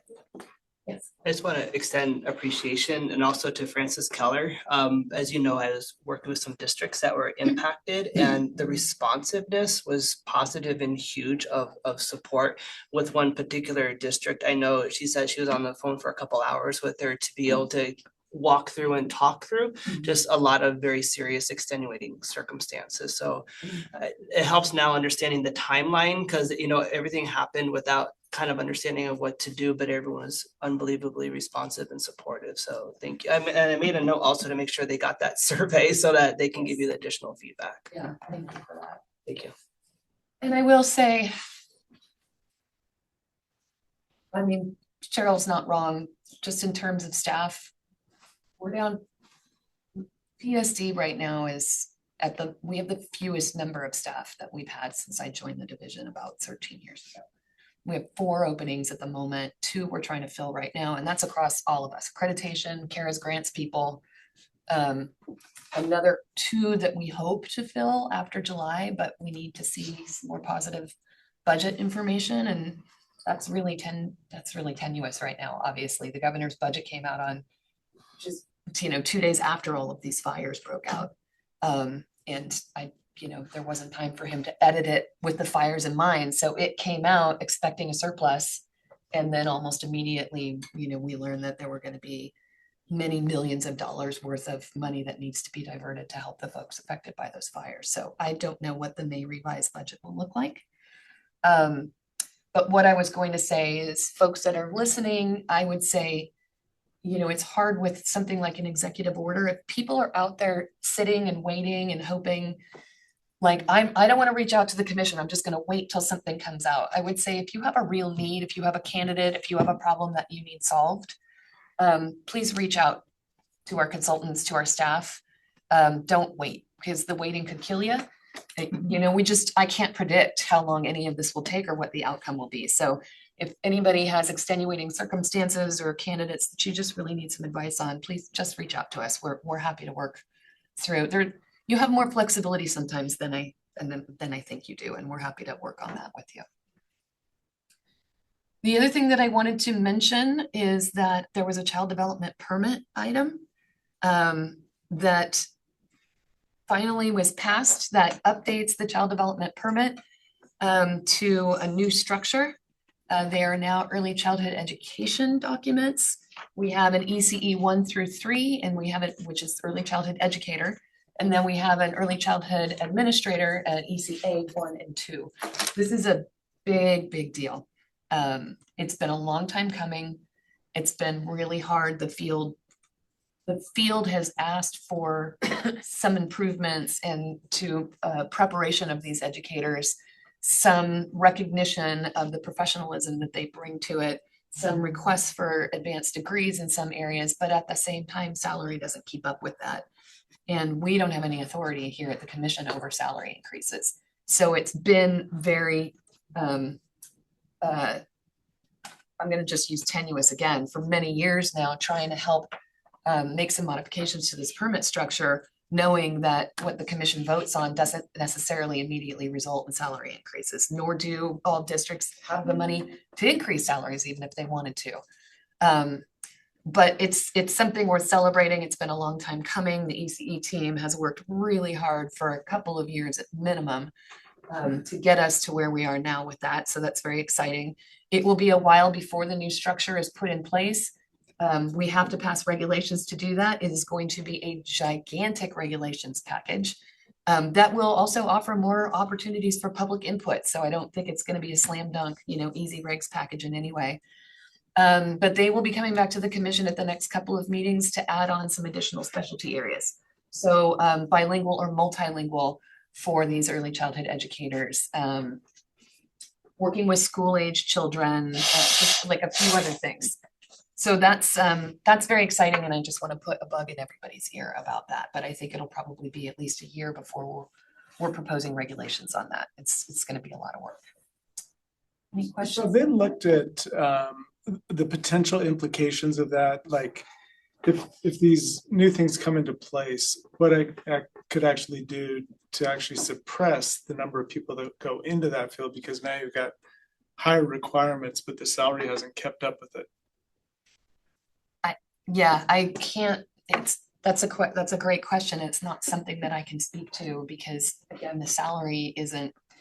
So I will say one thing, that the existing credentials, the existing permits, as Ed Code does for all of the documents that we issue, they will continue to be protected. So folks will be allowed to continue on the documents that they have, so long as they don't have renewal requirements that say they can't. So moving over to the new permits, it will be folks who start at this point in time will have to get the new document. There's usually an opportunity for people with an existing credential to bridge over to the new document should they want to. So again, I think it's going to be it's minimum of a year before we're even asking people to earn these new credentials. Probably more like 1.5 or 2 years. So hopefully things will be looking a little bit better for everyone's salaries. I mean, I've been to some presentations recently, LPI and some others that have talked about the salary inequity for educators right now is higher than it's ever been. I mean, teachers are earning something like 20% less than their colleagues who get the same level of credential, of education. So that's kind of a very loud voice, piece of information that's being shared. Yeah, and I just bring that up because state of Washington tried to do this about 10 years ago and it collapsed within a year. Okay. I hope that we'll be more successful. 10 years ago, when we tried to update the permit, we failed. We had a work group also about 10 years ago. Phyllis Jacobson and I worked with them. We did a ton of work also for a couple of years and ended up not being able to get any traction on that at the time. And sadly, here we are 10 years later and not much has changed. The field is still saying, yes, they should have at least a bachelor's degree to be with these kids. You know, there's a lot of science around how their little brains are formed and, you know, it's a very serious profession and yet they're making minimum wage. Right. Yeah. Because if you have no leverage on the salary. I know. Don't have substitutes. Exactly. Yeah. They don't have substitutes. No, they do have, depending on where they are. So if they're not doing like private childcare, they do have SEIU. And they're nothing to sneeze at in terms of how, you know, unions go. So, you know, maybe SEIU will pick up the mantle of salary increases now that they're seeing something a little more serious being pushed out in terms of their educator prep. Can I just share something on a personal note? My very first job was to work with preschoolers. And it was, as people would say, it was like an assistant in a childcare center. And I do remember those days and those years, and my supervisors did not have degrees. And so with that, they didn't. And so with that, it was kind of interesting now to see decades later that we're requiring degrees and now requiring certification. But I also echo those same concerns about how even during the pandemic, there was a decrease and decline in the need. So I've been pushing, you know, I've been on the bandwagon with it, but I'd like to see a lot more support where these teachers are getting the credentials and their jobs are saved.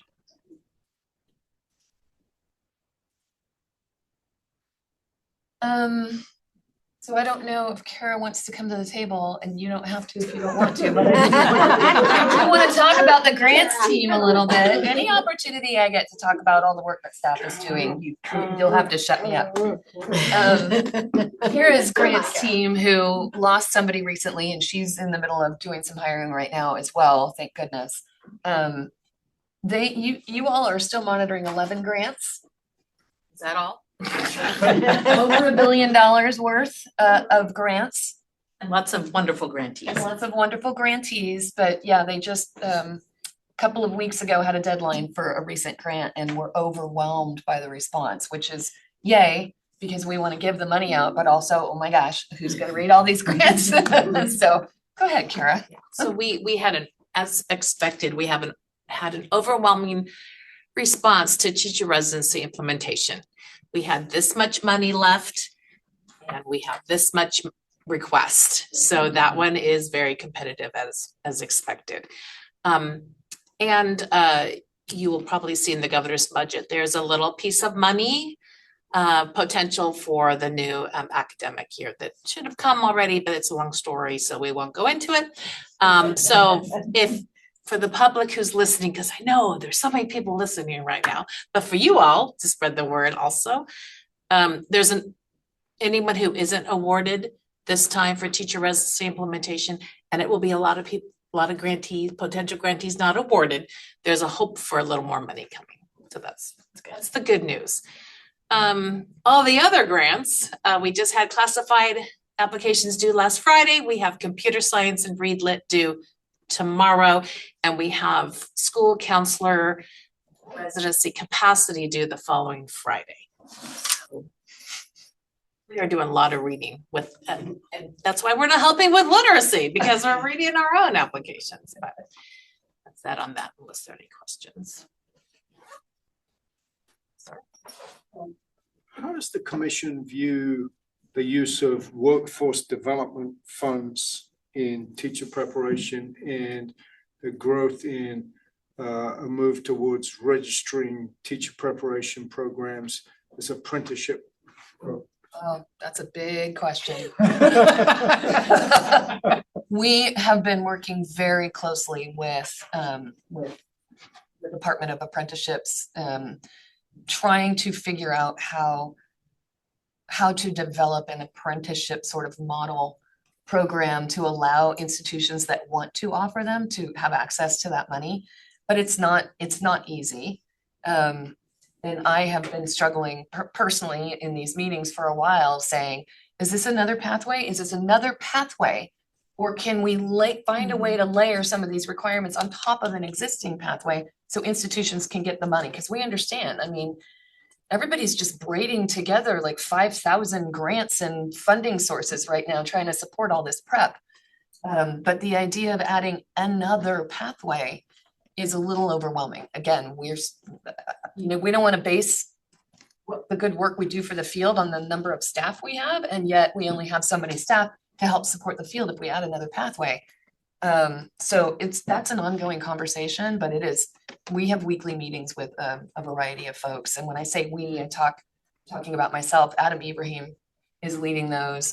Our ledge person is there. We're talking with the state board, and then we're also talking with all the different people involved in the apprenticeships, because there's apprenticeship work being done in the early childhood space that is actually different from the apprenticeship work that we're trying now to weave into the non-early childhood space. Yeah, because I've been looking into it because we have an intern program, and I've been in this position since October, so I feel like I'm just really understanding where I am. In everything I read about an apprenticeship program, it's like, well, check. Yeah, that's what we're doing. Yeah. And so it does feel like there ought to be a way to sort of marry it together with, I mean, it's so similar to residency. It's more similar to interns, I think, because initially I said, well, this is a residency program. And they said, well, because they're co-teaching with residency. And apprenticeship, they're supposed to be sort of on record. Right. So it's more like an intern program on steroids. Yeah. Kind of, right? Because they have to get many thousands of hours, more than we necessarily require. They have to come in with some industry experience. It's been a hard thing for me to wrap my mind around because my husband is an engineer.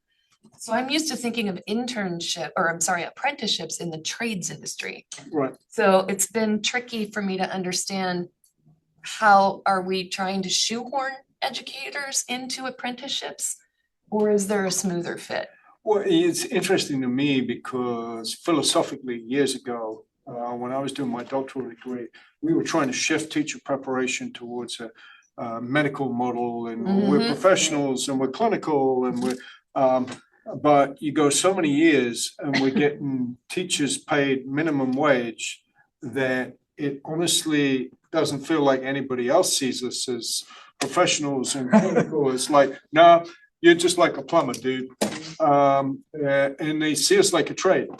That's how society looks at teachers. And well, heck, if there's a lot of money for getting people into trades, and so our teachers would actually get in the classroom with less or no debt from their credentialing, then hallelujah, I'm in. And that's what's really got me on this apprenticeship track is when everything I read out of the Learning Policy Institute and other institutions that I trust is telling me the biggest barrier is the cost. Because once they get there, intrinsic motivation only gets you so far. You get there and intrinsic motivation wanes when the realities of not having enough money to live on come home to roost. And so apprenticeship programs, I just can't get away from the fact that everything they're talking about is everything we've already got in our internship. Yep. So, It's a hot topic. so I'm actively working on trying to learn everything I can about it and get us signed up as a registered apprenticeship program. So happy to share my ignorance if it would be helpful. I had an IHE reach out to me recently because for them it seemed obvious that the commission but would be involved in this, and we are involved in the conversations right now. But it's not an approved pathway. So I redirected the IAG over to DOS. I keep saying that because I obviously cannot remember what the anagram stands for or the what the initials stand for. It's Department of Apprenticeship Services? Yeah. Yes. You have it written down. Ryan Jefferson is the chap and it is, oh goodness, did I write it on my other notes? It is the Department of Apprenticeship Standards. Because they have their own standards. They do. And if we have, which is different from other states, because other states you just deal with the Office of Apprenticeship from the federal government, but to be a registered approved program or a registered teacher apprenticeship in California, you begin working with Ryan's office in the Department of Apprenticeship Standards, but you have to simultaneously reach out to the Office of Apprenticeship and begin on the treadmill towards being approved in both realms, which is a little troubling for an organization that is deeply committed to diversity, equity, and inclusion to be trying to work with the federal government and ask for approval. It's sort of like, I mean, we're practically illegal in Washington. I'm not going to fly over DC for fear of, getting marched off the plane. So Erin, do you think you might be able to come back at a future meeting and just give an update on what you've heard about? Yeah, I mean, as soon as we get a little leverage there, it seems like something that's been, one step forward, two steps back, one step forward, three steps back. Then I'm not trying to be a blockade, but I have been asking a lot of questions, like how does this work for programs, for the commission? So. Well, Kevin and I are working with a group that are actually exploring this. And so we had our first presentations last Tuesday. I think we got another one this Tuesday. Okay. Good. Not sure. 2 weeks, something. It's online. Someone at Chapman University got a grant, foundation to run an academy to support people. And I asked a lot of questions and I was a little direct, I guess. You? Practically every question was answered with it's a great question. And then they just moved on. And I'm like, wait a minute, did they answer my question? So they're not really sure. I think between the lines, what I got was, because I asked about the federal government, I said, is it even worth my while carrying on here? Because we're not going to compromise. We're not going to back down from DEI. And they basically didn't answer the question. And I think they have no idea. They have no idea what's going on. Even Ryan and the federal folks have absolutely no idea what's going on. So we're going to keep going. If there's no money coming in to support or dwindling money coming in to support teachers from education, then hey, we're going after the workforce money because it's an important workforce. It's one we're going to double down on because our kids need it.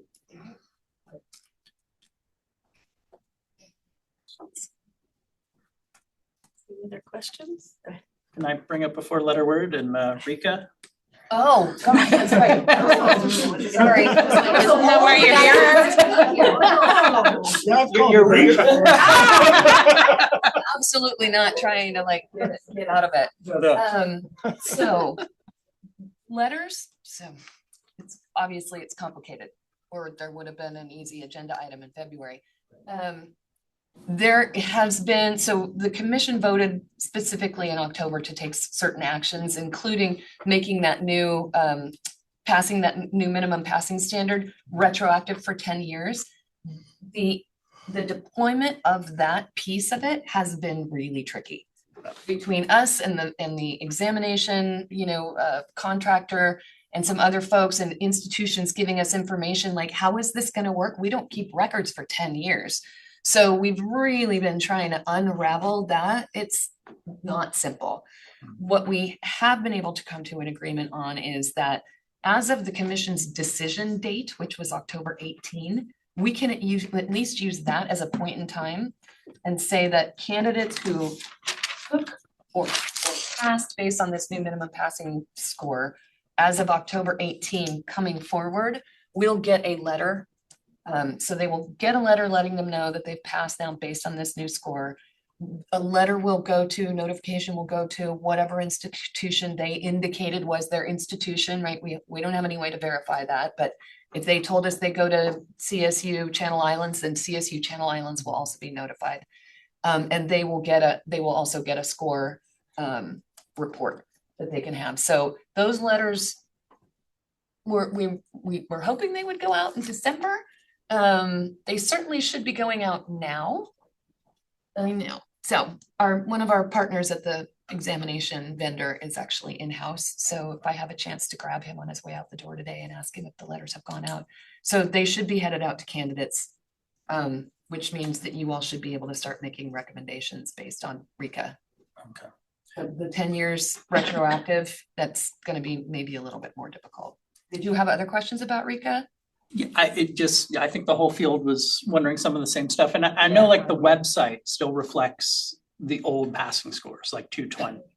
So they're asking me like, I thought they changed the passing score. And I'm like, well. If Mike Taylor were here, he could maybe explain to you the scoring a little bit different. I am not a psychometrician, but because it's a scaled score, that was also a little tricky. Okay. So it wasn't, yeah. It's been more difficult. We were hoping that like, okay, great. We've done something great for all these people on the Rika precipice here. And it turned out not to be as simple to deploy the decisions that the commission made, which were recommended by staff. So it's on us. I will say also for anybody listening about Rika, one other thing that we're trying to do is assist folks who really have just Rika to pass come June 30th. We can maybe provide a little bit of additional time. And I mean very little, like the contract for Rika expires the end of October. So if we could potentially keep that option available for very specific candidates, right? You've completed everything else, including the TPA, you just need to pass this Rika. If we can give them those few extra weeks to do that, we will do that. Again, we need legislation to do that because we have to change the law, and we're working on it. I've been sending all kinds of language over for the legislature. How about this? Maybe this one. Would that also apply to candidates that are in induction for whom, like that group during COVID that were able to move to induction and then TPA was waived for them, but it's not to meet Rika in order to clear? Yes. Okay. Because I mean, we will have foundations of reading, we'll have a new literacy performance assessment, but these candidates are it's going to be a heavy lift for them. So our preference is to try to we're doing everything we can to try to get these people over the finish line before pushing him into the next set of requirements, if we can. And if you can. Kara, you were just participating in the standard setting for. We just did the standard setting for foundations of reading. There'll be an agenda item coming to the commission in April. What an amazing group of educators we had. I mean, just earnest, engaged, intelligent. Really was, usually they aren't fun, these standard settings, but watching this group converse and talk and care about teachers and kiddos, it was really good. Gotta take your highs when you can get them. Yes.